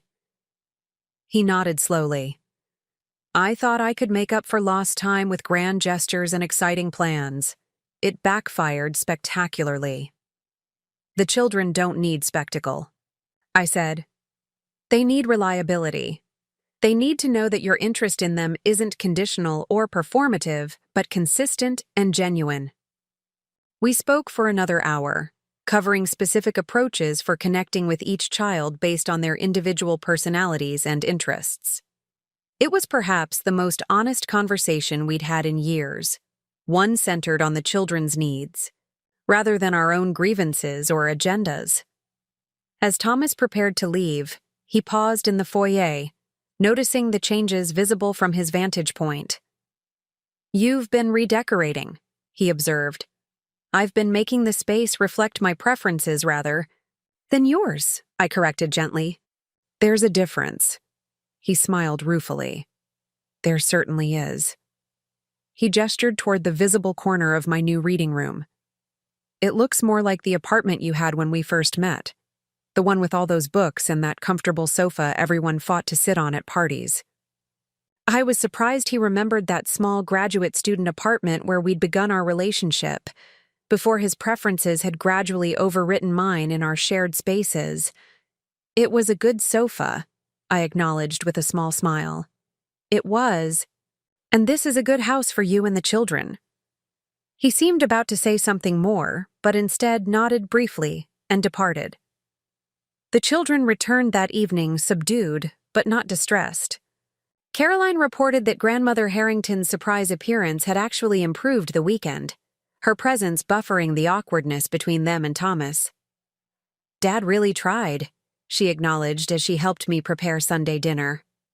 He just doesn't know how to be with us without you translating. He'll learn, I said, surprised to find I actually believed this. The conversation we had today showed me he genuinely wants to understand you all better. Why does he get so many chances? She asked, her tone more curious than bitter. If I messed up this consistently in school or activities, there would be consequences. There have been consequences, I pointed out, significant ones. But parenthood isn't a role you can simply terminate because someone performs it imperfectly. He's learning, just as you're learning to navigate your relationship with him in this new context. Over the following weeks, a subtle shift occurred in the children's attitude toward their time with Thomas. The anxious anticipation gave way to cautious acceptance, then gradually to moments of genuine enjoyment. Thomas, to his credit, abandoned the elaborate entertainment approach in favor of more authentic engagement, helping James with science projects, attending Caroline's orchestra practices rather than just performances, learning the names of Abigail's extensive rock collection. Meanwhile, my professional renaissance continued gaining momentum. The exhibition at the Gardner attracted significant attention in the art world, leading to invitations to speak at several museums and universities. A collector in Hong Kong engaged me to advise on acquisitions of emerging artists, requiring occasional international travel, something I hadn't considered possible while managing our family's complex schedule. "How will you handle the children during your trip?" Elizabeth asked as we finalized arrangements for my 10-day consultation in Asia. "Thomas has agreed to adjust his visitation schedule to cover my absence," I explained, "and my brother Stephen will check in regularly as backup." Elizabeth looked impressed. "That's remarkably cooperative of your ex-husband." "It's not entirely altruistic," I admitted. "He recognizes that my professional success benefits the children, financially and as a model of pursuing meaningful work. But yes, he's been surprisingly supportive." The truth was more nuanced than I expressed to Elizabeth.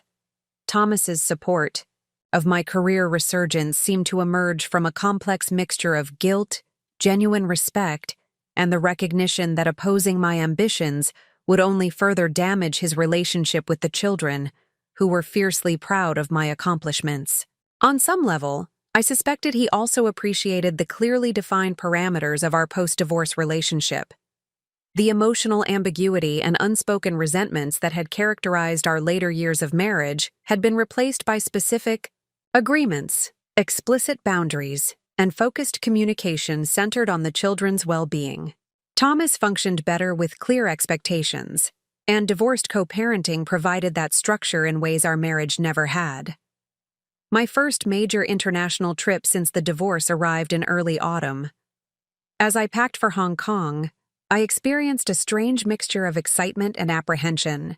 Professional travel had once been Thomas's exclusive domain, with my role limited to managing domestic affairs in his absence. Now, I was the one preparing briefing materials, confirming appointments, and arranging for family coverage while away. "Will you bring me something from Hong Kong?" Abigail asked, watching me fold clothes into my suitcase. "Of course. What would you like?" She considered this seriously. "Something that real people use there, not just tourist stuff. I want to know what it's really like." Her request reflected a curiosity about the world that delighted me.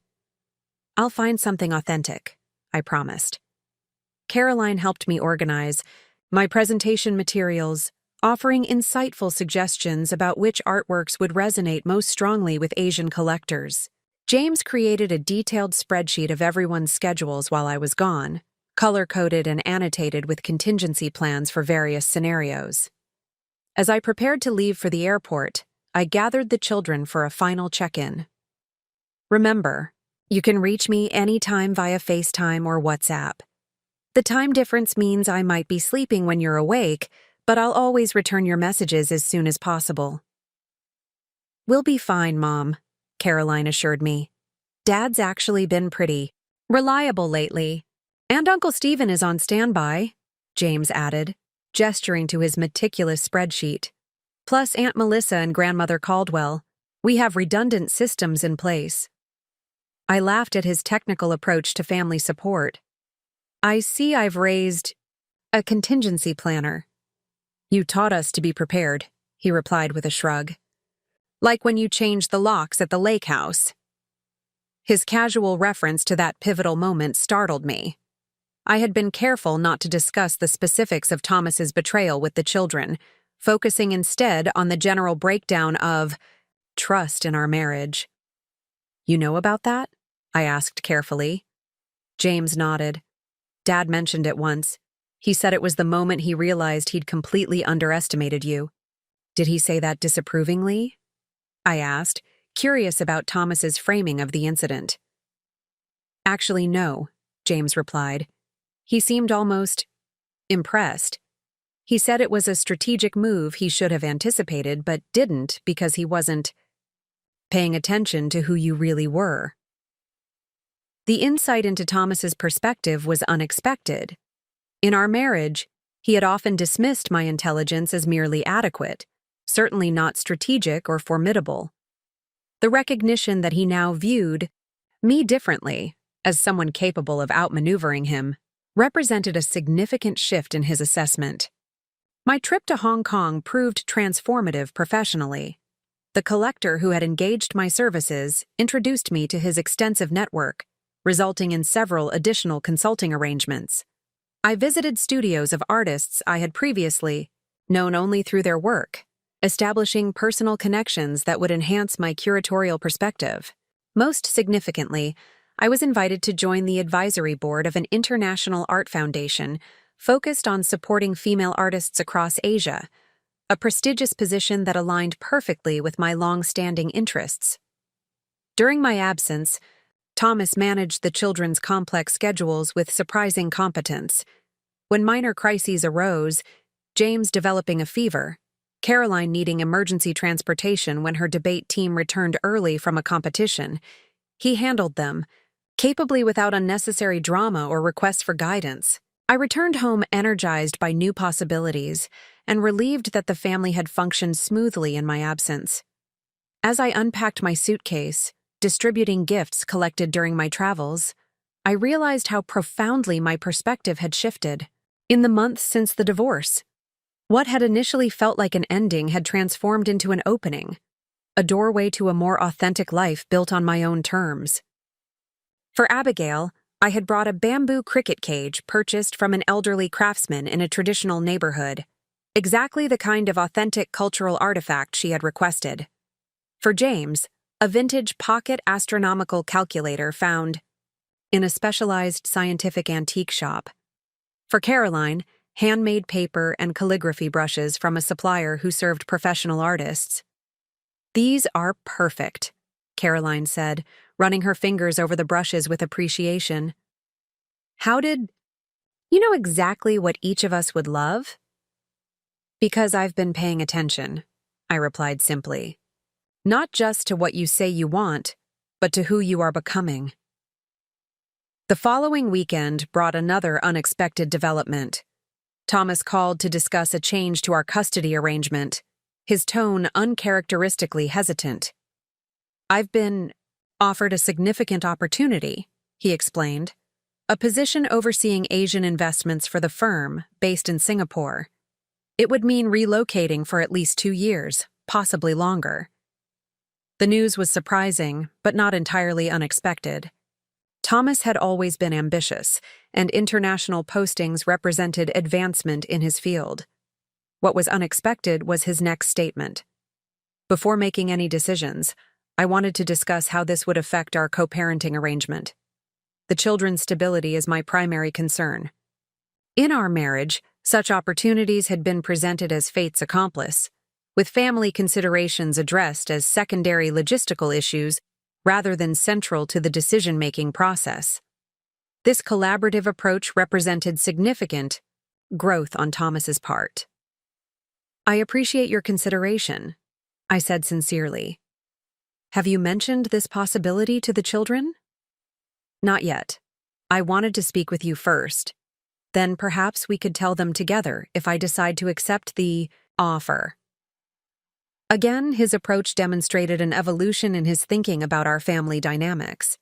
Rather than presenting himself as the exciting parent with international adventures, while I remained the stable but boring home base, he was acknowledging our shared responsibility for helping the children process major changes. That seems reasonable. I agreed. When do you need to decide? I have 2 weeks. The firm understands this is a significant life change that requires family consultation. We arranged to meet for coffee later that week to discuss the implications more thoroughly. When we convened at a quiet cafe near the public garden, the same location where we'd had our pivotal conversation during divorce proceedings, Thomas arrived with a detailed proposal for maintaining his relationship with the children despite geographical distance. I've researched international schools in Singapore that might work for summer visits, he explained, opening his laptop to show carefully prepared slides. The firm will cover quarterly flights for the children to visit, and I'd plan to return to Boston every 6 to 8 weeks initially. I studied his materials with genuine interest.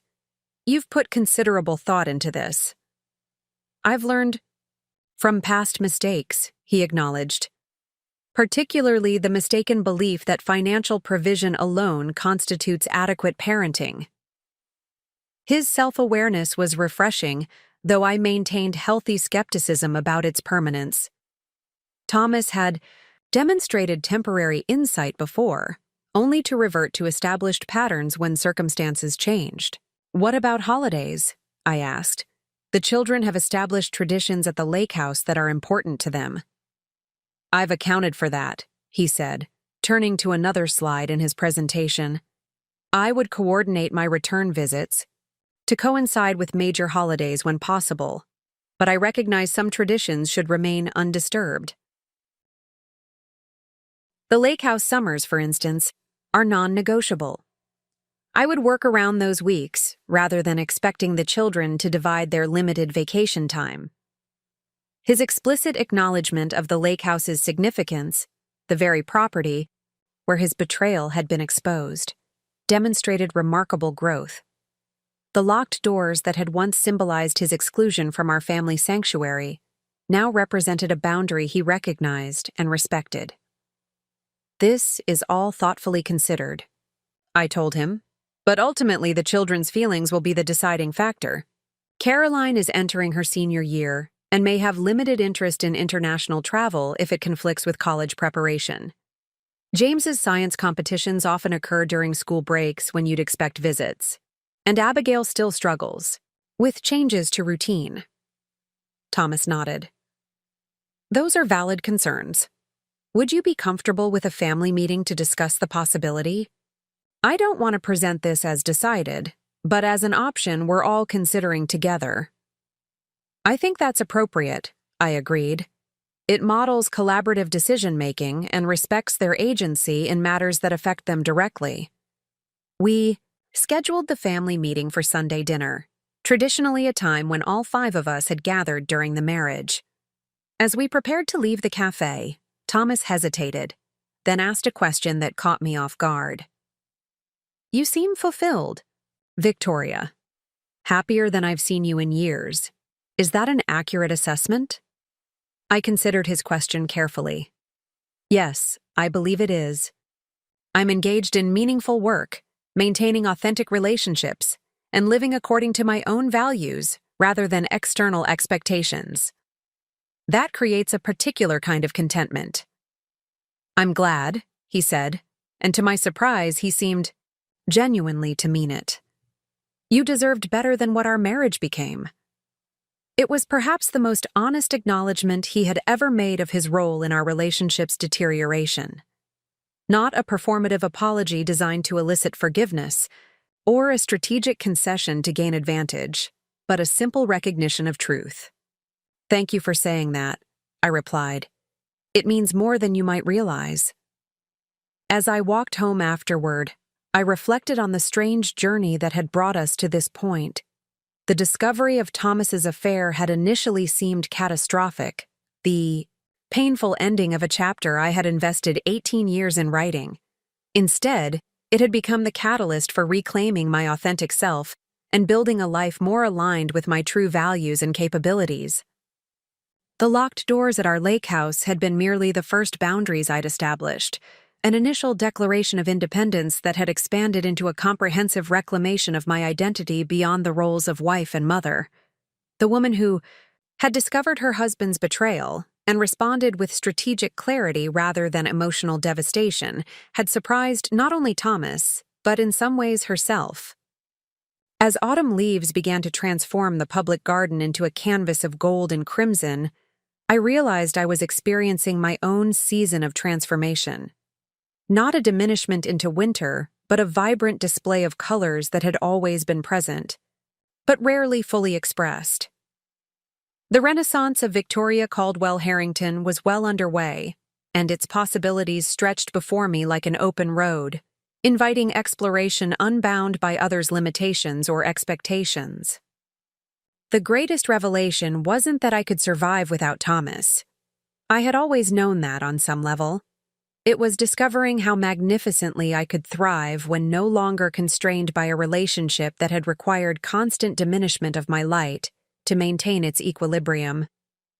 Like a plant too long kept in shade suddenly exposed to full sunlight, I was growing in directions and dimensions that had previously been impossible.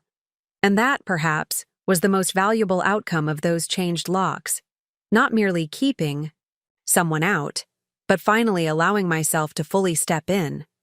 The family meeting to discuss Thomas's potential Singapore position took place on a crisp autumn Sunday. I prepared a roast chicken dinner, comfort food that would create a relaxed atmosphere for what might be a challenging conversation. The children arrived at the appointed time, Thomas following shortly after with a carefully neutral expression that couldn't quite mask his nervousness. After dinner, we gathered in the newly redesigned living room. The children settled naturally into the comfortable furnishings that had replaced Thomas's formal antiques, while Thomas himself took a moment to absorb the transformed space. If the physical manifestation of my post-divorce evolution unsettled him, he managed to conceal it well. "I've asked your mother to help me discuss something important with you," Thomas began. His typical authoritative tone softened to something more consultative. "I've been offered a position in Singapore that would advance my career significantly. However, this decision affects all of us, and I want to understand your thoughts before making any commitments." He outlined the opportunity with admirable clarity, presenting both the professional benefits and the obvious challenges for our family structure. He explained the arrangements he had researched for maintaining his relationship with the children despite the geographical distance, emphasizing his commitment to regular visits and communication. "This wouldn't change your primary residence with your mother," he concluded, "but it would alter how we spend our time together. I want to know how you feel about that." Caroline spoke first, her analytical mind immediately focusing on practical considerations. "How would this affect college visits? I'm applying next fall, and having you overseas complicates the logistics." "I've thought about that," Thomas replied. "The firm has agreed to additional visits during your application period, and I've researched flights that would allow me to attend key school visits with you." James, ever the scientist, asked, "What's the internet infrastructure like in Singapore? Would we have reliable video calling without the delays we experienced when you traveled?" "To Tokyo last year?" Thomas smiled at the technical question.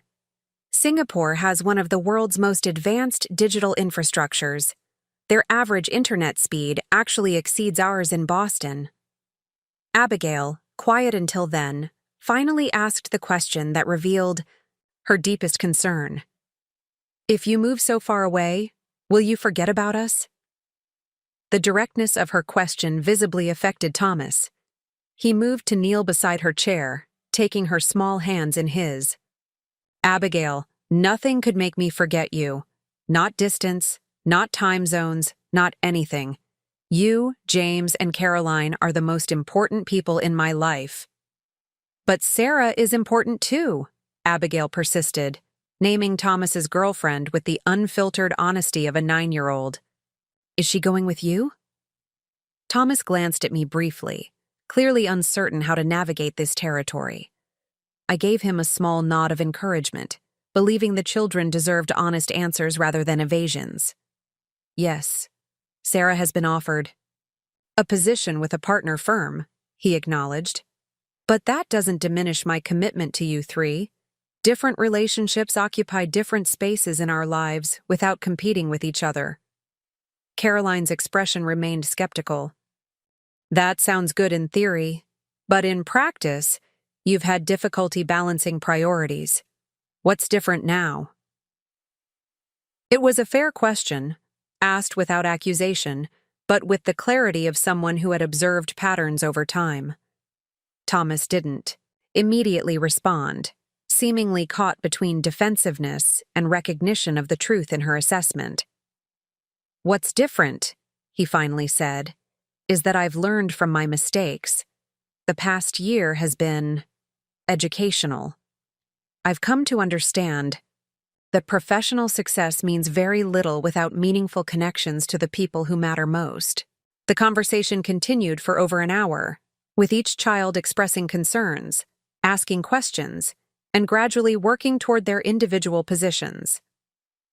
Caroline, focused on her impending transition to college, was least affected by the potential change. James saw opportunities in having a parent based in Asia, particularly given his growing interest in international science competitions. Abigail remained apprehensive, but was somewhat reassured by the specific plans for regular contact. As the discussion concluded, I was struck by how differently Thomas engaged with the children compared to his approach during our marriage. He listened more than he spoke, acknowledged their concerns without dismissing them, and avoided the subtle manipulations that had once characterized his communication style. Whether this represented genuine growth or simply adaptation to circumstances remained to be seen, but the impact on the children was undeniably positive. After they retired to their rooms to complete homework and prepare for the week ahead, Thomas and I remained in the living room, debriefing the conversation. "They're remarkably thoughtful," he observed. Even Abigail's concerns were expressed with a maturity I wouldn't have expected. "Children rise to the expectations we set," I replied. "When we treat them as capable of understanding complex situations, they often surprise us with their insight." "You've done an extraordinary job with them," Thomas acknowledged, his tone free from the condescension that might once have accompanied such a statement. "They're secure enough to express their feelings authentically, even difficult ones." "We've done an adequate job," I corrected gently. "Despite our marital failings, we managed to create an environment where they felt fundamentally safe. That's something to be proud of, even as we acknowledge where we fell short." Thomas nodded, accepting the amendment. "Based on their responses, I'm inclined to accept the position, with the modifications we discussed to accommodate their specific concerns. Would you support that decision?" "I would," I confirmed. "International experience will benefit your career substantially, and the arrangements you've proposed for maintaining your relationship with the children seem thoughtful and realistic." As he prepared to leave, Thomas paused in the foyer, his expression contemplative. "This isn't how I imagined our future unfolding," he admitted. "When I began the affair with Sarah, I had a very different scenario in mind." "I imagine you did," I replied, neither accusatory nor bitter but simply acknowledging reality. "I thought I wanted freedom from what I perceived as constraints," he continued. "But what I actually gained was clarity about what truly matters. Not a particularly wise approach to achieving that insight, I'll admit. Most wisdom is acquired through painful experience rather than foresight," I observed. "That seems to be an unavoidable aspect of human nature." He smiled slightly. "When did you become so philosophical, Victoria?" "I've always been philosophical," I replied. "You just stopped paying attention to those conversations once they no longer served your immediate interests." Instead of bristling at this observation, as he once would have, Thomas nodded with unexpected humility. "A fair assessment. One of many failings I'm trying to address, however belatedly." After he left, I reflected on our exchange with a sense of quiet satisfaction. Not because I had scored points or established dominance in our post-marriage relationship, but because we were finally communicating as authentic individuals rather than performing the roles we had constructed during our marriage. He as the decisive provider, I as the supportive facilitator. In the weeks that followed, Thomas accepted the Singapore position with the modifications we had discussed with the children. The transition was managed with surprising smoothness, aided by his genuine efforts to address each child's specific concerns. For Caroline, he arranged his departure to occur after her college applications were submitted, ensuring his availability during that crucial period. For James, he researched international science competitions in Southeast Asia, identifying opportunities that might allow them to combine his visitation with James's academic interests. For Abigail, he established a daily virtual connection, brief video messages exchanged each morning, her time, and evening, his time, creating a rhythm of contact that provided the consistency she needed. Meanwhile, my professional renaissance continued to flourish. The exhibition at the Gardner Museum received national attention, culminating in a feature article in a prominent art publication that highlighted my unique approach to cross-cultural curation. This recognition led to additional consulting opportunities and an invitation to teach a specialized course at Harvard's Art History Department, a part-time position that perfectly complemented my museum work while accommodating my family responsibilities. One unseasonably warm weekend in late October, I decided to take the children to the lake house for perhaps the last opportunity to enjoy the water before winter set in. As we drove the familiar route north, I found myself reflecting on the journey of the past year, from the shock of discovering Thomas's betrayal to the satisfaction of creating a life more aligned with my authentic self. Caroline, sitting beside me in the passenger seat, seemed to follow my train of thought. "It's been almost exactly a year since you changed the locks," she observed. "That feels like a lifetime ago." "In some ways it was," I agreed. "So much has changed since then." "You've changed," she said thoughtfully.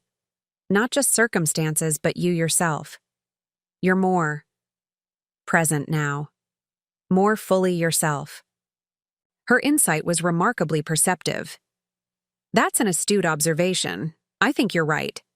Difficult as that period was, it forced me to reconsider how I had been limiting myself to fit within the confines of our family structure." "Dad limited you," James corrected from the back seat, looking up from his book. "Or you limited yourself because of Dad. Either way, you're better now." "Different," I amended. "Not necessarily better or worse, but more authentic. When relationships require us to diminish essential aspects of ourselves, something valuable is lost, even if the relationship provides other benefits. Like when I tried to join the soccer team because Eliza wanted me to, even though I hate sports," Abigail contributed. "I was miserable trying to be someone I'm not, even though Eliza is my best friend." I smiled at her perfect encapsulation of the principle. Exactly like that. Important relationships should enhance who we truly are, rather than requiring us to become someone else. We arrived at the lake house to find it peaceful in its autumn splendor, the surrounding maples and oaks creating a kaleidoscope of red and gold reflected in the still water. The children immediately dispersed to their favorite spots: Caroline to the dock with a book, James to examine the year's final insects along the shoreline, Abigail to the small beach where her rock collection continued to grow. I stood on the porch, absorbing the serenity of the place that had witnessed both the most painful confrontation of my marriage and the beginning of my liberation from its constraints. The locked doors that had once symbolized exclusion now represented a boundary established in service of authentic selfhood, not a rejection of connection, but an insistence that connection be based on mutual respect rather than exploitation or convenience. Later that evening, as we gathered around the first fire of the season in the stone hearth, Caroline posed a question that caught me by surprise. Do you ever regret discovering Dad's affair? Or wish you could go back to before you knew? I considered her question carefully, aware that my answer would communicate important values to all three children. No, I said finally. Uncomfortable truth is always preferable to comfortable illusion. What I regret is not recognizing earlier how I had allowed myself to become diminished within our marriage. The affair was merely a symptom of deeper disconnection that had developed over years. Would you ever get married again? James asked, his analytical mind always seeking patterns and probabilities. I'm open to the possibility, I replied honestly, but any future relationship would be fundamentally different because I'm different now. I understand my own value in ways I didn't before, and I wouldn't compromise essential aspects of myself to maintain a connection. Like what? Abigail asked, leaning against my side as we watched the flames. Like my intellectual curiosity, my professional ambitions, my independent perspectives on important matters, I explained. In subtle ways, I had learned to defer to your father's judgment, to prioritize his needs above my own, to frame my successes in relation to how they benefited him rather than their intrinsic value to me. Caroline nodded thoughtfully. I've noticed that with some of my friends and their boyfriends. They become smaller somehow, less opinionated, less themselves. It's a common pattern, I acknowledged, often so gradual that you don't recognize it's happening until you've lost connection with essential parts of yourself. That's why maintaining strong female friendships throughout your life is so important, Caroline. They help you remember who you are when romantic relationships might encourage forgetting. Is that why you've been spending more time with Aunt Melissa and Mrs. Preston? James asked, always observant of behavioral patterns. Partly, I confirmed. Reclaiming those friendships has been an important aspect of reclaiming myself. During the most intensive years of raising you three while supporting your father's career, I allowed many of those connections to weaken. Rebuilding them has brought joy and perspective I didn't realize I was missing. As the weekend progressed, I found myself experiencing a profound sense of contentment that had nothing to do with external circumstances and everything to do with internal alignment. The woman sitting by the lake watching her children skip stones was fully present in a way she hadn't been for years, not divided between conflicting loyalties or exhausted by the effort of maintaining appearances, but integrated and authentic. On Sunday afternoon, as we prepared to return to Boston, I received an unexpected text from Thomas. Sarah and I have arrived safely in Singapore. Apartment smaller than anticipated but well located. Would the children be available for a video call this evening to see the new place? I showed the message to the children, allowing them to decide individually whether they wished to participate. All three expressed interest, though Caroline added dryly, more out of curiosity about Singapore than Dad's apartment, to be honest. That evening, after we had settled back into our Boston routine, the video call connected us to Thomas's new reality on the other side of the world. His apartment was modern and minimalist, with floor-to-ceiling windows showcasing a spectacular view of the Singapore skyline. Sarah appeared briefly, greeting the children with appropriate restraint, before making herself scarce. A thoughtful approach that acknowledged her relationship with Thomas without presuming a relationship with the children that hadn't yet been established. As Thomas gave a virtual tour of his new environment, I observed the children's reactions. Caroline maintained polite interest while mentally cataloging details she would later research independently. James asked technical questions about Singapore's infrastructure and environmental initiatives. Abigail, initially reserved, gradually relaxed as Thomas paid specific attention to details he knew would interest her, particularly a small balcony garden he was planning with tropical plants she could help select during her first visit. When the call ended, the children dispersed to complete Sunday evening routines, leaving me with a quiet moment of reflection. There was something surreal about seeing Thomas established in his new life, thousands of miles from the context in which I had known him for nearly 2 decades. Yet there was also something appropriate about the physical distance now matching the emotional reality of our separation. The following weeks brought a rhythm to our reconfigured family life. The children adapted to virtual communication with Thomas while thriving in their primary home with me. My professional commitments expanded in ways that were challenging but deeply fulfilling, requiring occasional adjustments to our family schedule that were managed collaboratively rather than viewed as impositions. In November, I received an unexpected invitation from Elizabeth. The Gardner Museum had been offered a significant collection of contemporary Chinese art by a donor with terminal illness who wished to see the collection displayed in his lifetime.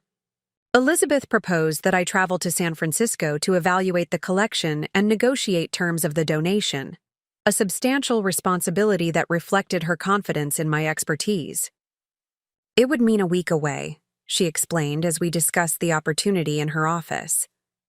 I understand that might be complicated with your family situation. Actually, it's manageable, I replied. The children have become remarkably self-sufficient, and Thomas's mother has offered to stay with them during any professional travel I undertake this year. She's become an unexpected ally in supporting my career renaissance. Elizabeth looked intrigued. That's a rather evolved arrangement given the circumstances. I smiled. Life rarely follows the binary narratives we're conditioned to expect. The reality of divorce, like most significant life transitions, contains unexpected complexities and occasional grace notes amid the difficult passages. Philosophical as always, Elizabeth observed, but pragmatically speaking, are you interested in taking on this project? It would substantially elevate your profile in the museum world. I am, I confirmed without hesitation, not primarily for the professional advancement, though that's certainly welcome, but because the work itself aligns perfectly with my expertise and interests. That alignment is something I'm no longer willing to sacrifice for external expectations or conventional arrangements. As I drove home that evening, I reflected on how differently I would have approached such an opportunity during my marriage. I would have considered first how it might inconvenience Thomas, how it might disrupt the children's routines for which I was primarily responsible, how it might appear to our social circle if I prioritized professional advancement over domestic stability. Now my calculus was simultaneously simpler and more sophisticated. Did the opportunity align with my values and interests? Could it be managed in a way that maintained my primary commitments to my children's well-being? Would it contribute to the life I was intentionally building? The answers being affirmative, my decision was clear and unencumbered by the second-guessing that had once characterized any choice that prioritized my needs or ambitions. December brought Thomas's first visit back to Boston since relocating to Singapore. We had arranged for him to stay in the guest apartment above the garage, a practical solution that allowed maximum time with the children while maintaining appropriate boundaries. The arrangement initially raised eyebrows among our social acquaintances, some of whom apparently expected perpetual hostility as the only acceptable post-divorce dynamic. People have such limited imagination about relationships, Margaret Preston observed during our monthly lunch. They assume divorce must mean ongoing animosity, as if human connections can only exist in simplistic categories. Thomas and I aren't friends, I clarified, but we're committed to creating a healthy environment for our children. That requires a certain pragmatism and willingness to evolve beyond the pain of our marriage's dissolution. It's refreshingly mature, Margaret approved. Though I must admit, if Charles ever behaved as Thomas did, I'm not sure I could achieve such equilibrium. It's not about forgiveness exactly, I explained. It's about recognizing that directing energy toward resentment diminishes my own life more than it impacts his. I prefer to invest that energy in creating rather than destroying, in building my future rather than relitigating my past. Thomas's visit progressed with surprising smoothness. He attended Caroline's winter orchestra concert, participated in James's science fair judging, and spent a full day helping Abigail reorganize her expanding rock collection with proper geological categorization. He made no attempt to reclaim his former place in our home or social circle, but instead focused on establishing a new kind of relationship with the children, one based on genuine interest in their developing identities rather than reflexive authority or performative affection. On his final evening before returning to Singapore, Thomas asked if we might speak privately after the children were asleep. We settled in the kitchen, neutral territory that held fewer emotional associations than other spaces in the house. "I wanted to thank you," he began, surprising me with his directness. "Not just for the practical arrangements of this visit, but for the way you've handled everything since our separation. You've been remarkably gracious, considering the circumstances." "I've been strategic," I corrected gently. "Creating an acrimonious environment would damage the children and consume energy better directed elsewhere. That's not grace so much as pragmatism." He smiled slightly. "You always did have a gift for reframing emotional situations in rational terms, but I think there's more to it than mere strategy. You've demonstrated a capacity for growth and adaptation that's genuinely impressive." "We all adapt when circumstances require it," I replied.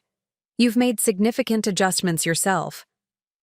"Out of necessity rather than wisdom," he acknowledged. "But I'm learning. Singapore has been unexpectedly enlightening, not just professionally but personally. Being removed from familiar contexts reveals patterns you've never recognized before." "Such as?" I asked, genuinely curious about his perspective. "Such as how thoroughly I had arranged my life to reinforce a particular view of myself. Successful, authoritative, exceptional. Boston, our social circle, even our marriage were all components of that carefully constructed identity." He paused, seeming to search for precise words. "In Singapore, I'm building something different. Still ambitious professionally, but less invested in external validation and more focused on authentic connection." "That sounds like a positive evolution," I observed. "One that will benefit your relationship with the children regardless of geographical distance." "That's my hope," he agreed, which brings me to the purpose of this conversation. Sarah and I are expecting a child in June. The news caught me by surprise, not the relationship's progression, which seemed natural given their commitment to relocating together, but the timing. A new child would significantly complicate Thomas's ability to maintain consistent connection with our children during their visits to Singapore. "I see," I said carefully. "Have you shared this with Caroline, James, and Abigail?" "Not yet. I wanted to consult with you first about the best approach. This will obviously change the dynamic of their visits, and I'm concerned about Abigail's reaction in particular." His consideration for the children's emotional response represented significant growth from the man who had once brought his mistress to our vacation home without regard for the potential fallout. Whether that growth stemmed from genuine maturity or painful consequences was perhaps less important than its impact on our children's well-being. "I appreciate your thoughtfulness," I told him. "This will indeed require careful handling, particularly with Abigail, who still struggles with the concept of shared attention. I'd suggest involving Dr. Levine in planning the conversation, and perhaps addressing each child individually before discussing it as a group." Thomas nodded, accepting this guidance without the defensiveness that had once characterized his response to any suggestion that he might benefit from professional input on parenting matters. "Would you be willing to be present for those conversations? Your support would make a significant difference in how they process this news."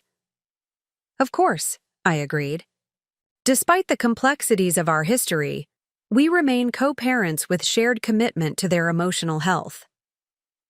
As Thomas prepared to leave, he paused at the door. "You've built something remarkable here, Victoria. Not just with the children, but with your career renaissance and this home that so clearly reflects your authentic self now." It's a life of substance and integrity. Thank you, I replied, recognizing the genuine respect in his assessment. I wish you similar fulfillment in the life you're creating in Singapore. After his departure, I stood in the quiet kitchen, absorbing the news of this impending change to our extended family structure. There was no pain in the revelation, no sense of replacement or diminishment, just recognition that life continues. Its evolution, creating new connections and configurations that require adaptation and openness. The following morning, I took my coffee to the newly designed reading room, settling into the comfortable chair positioned to catch the first light of dawn. On the side table lay the latest catalog from the Museum of Fine Arts, open to an announcement of an upcoming exhibition I had helped conceptualize, a collaboration between Chinese and American artists exploring themes of transformation and resilience. As I traced my name in the acknowledgments, I experienced a moment of profound clarity about the journey of the past year. What had begun as a devastating betrayal had evolved into an unexpected liberation, not just from a marriage that had become constraining, but from limitations I had internalized so completely that I no longer recognized their presence until they were removed. The locked doors at our lake house had been merely the first assertion of boundaries necessary for authentic selfhood. Each decision that followed, from establishing financial independence to reclaiming professional ambitions, from redesigning physical spaces to restructuring relationships, represented another step toward the woman I had always been beneath, the accommodations and compromises of my marriage. Spring would soon bring Thomas and Sarah's child into our extended family ecosystem, creating new complexities to navigate with our children. Summer would bring Caroline's high school graduation and transition to college, altering our family dynamics yet again. Autumn would likely include expanding professional opportunities as my reputation in the art world continued to strengthen. Winter would bring Thomas's second visit, this time with his new family configuration. Each season would require adaptation, boundary setting, and intentional choice. Exactly the skills I had been developing since that fateful day when my husband brought his mistress to our vacation home and discovered I had changed the locks. But the most significant change had occurred within me.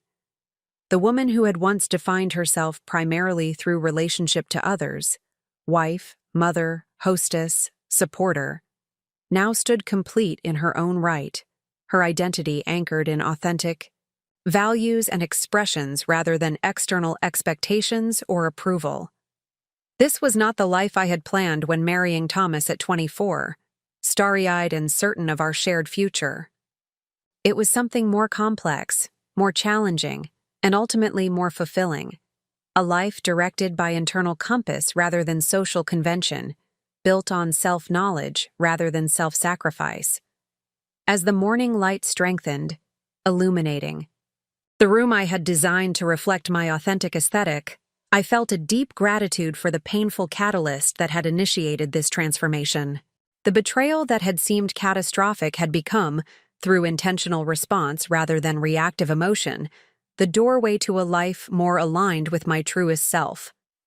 That, perhaps, was the most valuable insight from this year of reconstruction.